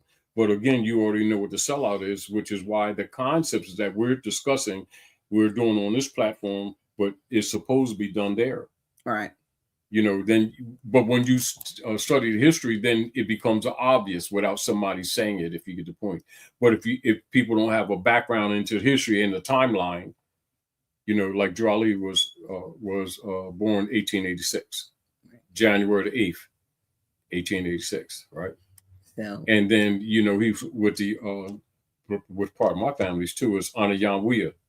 So Ana Yanwia is rewritten in the history as Cherokee. Wow. Well, I also have it up here. If you would please, if you have not already done so, would you subscribe? I'm going to be starting on my new channel, YouTube channel. It's called Dr. G. Always Dr. G : always glitching is running across the screen now. And on that channel, I'm going to be focusing more on metaphysical type stuff. You know, I'm going to leave this channel for more of this kind of teaching, but if you like metaphysics, if you like, you know, alchemy and that kind of stuff, that is mysticism, mysticism and all that. Over there, I need everybody to go over there. It used to be my channel that was called Office Hours. We changed the name. So if you already go over there and it says you're subscribed, it's because you did it as Office Hours. But new channel, Dr. G always glitching. Got music to go with it. And I got some different stuff. We're going to do some really fun stuff over there. But I need to, I want to get my numbers up. Also, that's good for you. All these years that we've been on this channel, conversation. We don't have 100,000. You don't get one of those little things unless you have at least 100,000 subscribers. We should have 200,000 subscribers. It does not cost you anything to subscribe to our channel and pass the information on. Dr. G. Well, listen. We had 42,000. We've been there hovering there for about a year and a half or more. So if you want to get this channel somewhere further, even though like I said, it's just a point of just because I want to, y'all. But because I want to, please subscribe to the channel. Everybody else got their little silver things in the background. We need to put our little we worth it, right? Oh, we worth it. That's right. Missy Ellis. What did y'all think though about this picture? I'm gonna put. Oh, he's doing Missy Ellis. What I wanted to put this up. Put this back up for a minute. I took that picture. What y'all think of this? I took that picture. Yes, I did. I was there to say that. I took that picture of Grand Sheik myself with my phone, and I am so proud of that picture of him. There was other photographers there that were taking pictures that night, and he sat down beside me, and I just put my camera on him and snapped that picture. And I was so surprised at how it came out. That because it's natural. It's natural. Yeah, like that. But I just want you to know, in case you wonder who took that great picture, that I took that picture of Grand Sheik at the House of Reawakening Mind. We had an event. Was that boots on the ground? Yeah, we had boots on the ground. You know, he likes to party, y'all. You know, but Wicked said you have to come in March. Come for the New Year celebration, and we'll be also back doing, I think, our fourth Friday. Back in March, we're gonna come back and do our fourth Friday classes there. Yeah. Somebody said I just got the idea to bring the Black codes to. Thank you. Oh, thank you so much. Yeah, the silver is up there, y'all. If you still hanging with me with the Quicksilver, I applaud you, because at least you got some silver back in the day when it was 23. That same silver now it's like, I think with they had, because spot is 90, so spot is dealer, what dealer cost is. So when you buy it from somebody, you're going to pay like about $6 or $7 on spot. And I think Quicksilver now is up to about 96 something an ounce. And they're suppressing. And a lot of the silver is out. What I tell you before is going to go past 100. I'm going to bring Chrissy, who's the co-founder of Quicksilver. I've been talking, and so I'm going to bring her on, hopefully within either as soon as possible. Yeah, they're blocking. Yeah, because remember, I keep telling you, it's strategic. It's why, like, years ago when I say get as much as you can while you can. Yeah. Because people aren't going to be able to get it. They got to look at the geopolitics. Happy birthday to me. Okay. Oh, yeah. Happy solar return to Sonia Bay and her 5th child. Happy solar return. And her daughter. To you and your daughter. We see that. Get the baby's hug for us. Yep. Happy solar return. And under your skin, so I sleep on silver. Yeah, that's a good energy to transmute while you're sleeping. That's good. That's good. Matter of fact, put some silver in some in some water. All right. Clean your silver and put silver in the water, and then drink silver water. Love it. Yeah. Stop taking credit for Dr. D, what are you reading? No. What is that? Stop crediting. What? Stop taking credit for AI triple OD. I took that picture. AI didn't take that picture. That's what you're talking about, Frank Briggs. What were you reading from on your statement on Libra Code? Oh, that's a William Dungey. That's on the flash drive. No, when I was reading, but you was reading your phone. I was reading my phone. I was doing detail. I went into my chat. Me and Nexus. Me and Nexus wrote that. Now, together. in the little bit more detail would be in the Great Seal papers, also on the flash drive. In Horace Greeley. But I will put that I'm telling you, so you'll know if you can tell them. I'm going to put that in a section on the website where you can go and get that. I have it there, so I'll post it. Post that and post to Horace Greeley, because then they'll get a little bit more information. Yeah. On the history of it. Yeah. So I got so many little pieces of we call it my glitch things. Glitch is my thing, always glitching, but glitch is my grow, learn, inspire, teach, create, heal project that I've been working on for over 12 years. Yes. And finally, the book and all that, my computer went down with all my manuscript on it. Not accidental. I don't know why. Yeah, come on. But I got it over there. I got to take it and see if I can get somebody about what's going on. Get my manuscript off that computer because it went dark. You better. It went dark. Anyway. Yeah, so that's something I'll make a note to myself. So do it tomorrow then. To take the computer? No, I'm just saying do it. Stop putting it off. No, I mean make a note to myself that to put that on. I'm going to give that to Brother Raj to put up on the website for our offerings for my teaching section. So I'll put that there. So join the website, or go visit the website houseofrealawakeningminds.org. I'm not sure if the new site is up yet or not, but become a member, a supporter rather, for as little as $3.33 a month, and we appreciate it. And don't forget, Grand Sheik's 80th solar return is coming up. We want to appreciate this man while he's here to appreciate that he's appreciated. So we want to do that. And we're out, and we'll see you on the next time. All right, Islam. Assalamu alaikum. Shalom. Body makem, vulnerable. What does body maker mean in vulnerable? Body making, come. And vulnerable. Come to the light. Oh, okay, because I didn't know y'all. It's good to know. All right. We just want you to know this, about our broadcast, that this broadcast was presented for educational and historical purposes only, and nothing shared in this program should be interpreted as legal advice, instructions for filing documents, or encouragement to engage in legal actions. Viewers are strongly advised to pursue independent study, critical thinking, and professional counsel before making decisions related to legal status, nationality, or identity, or your health. This teaching is intended to promote understanding, not action. Not action.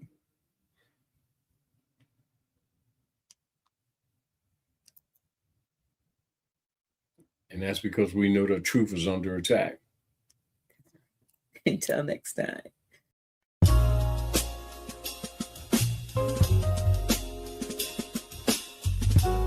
This is not merely a building.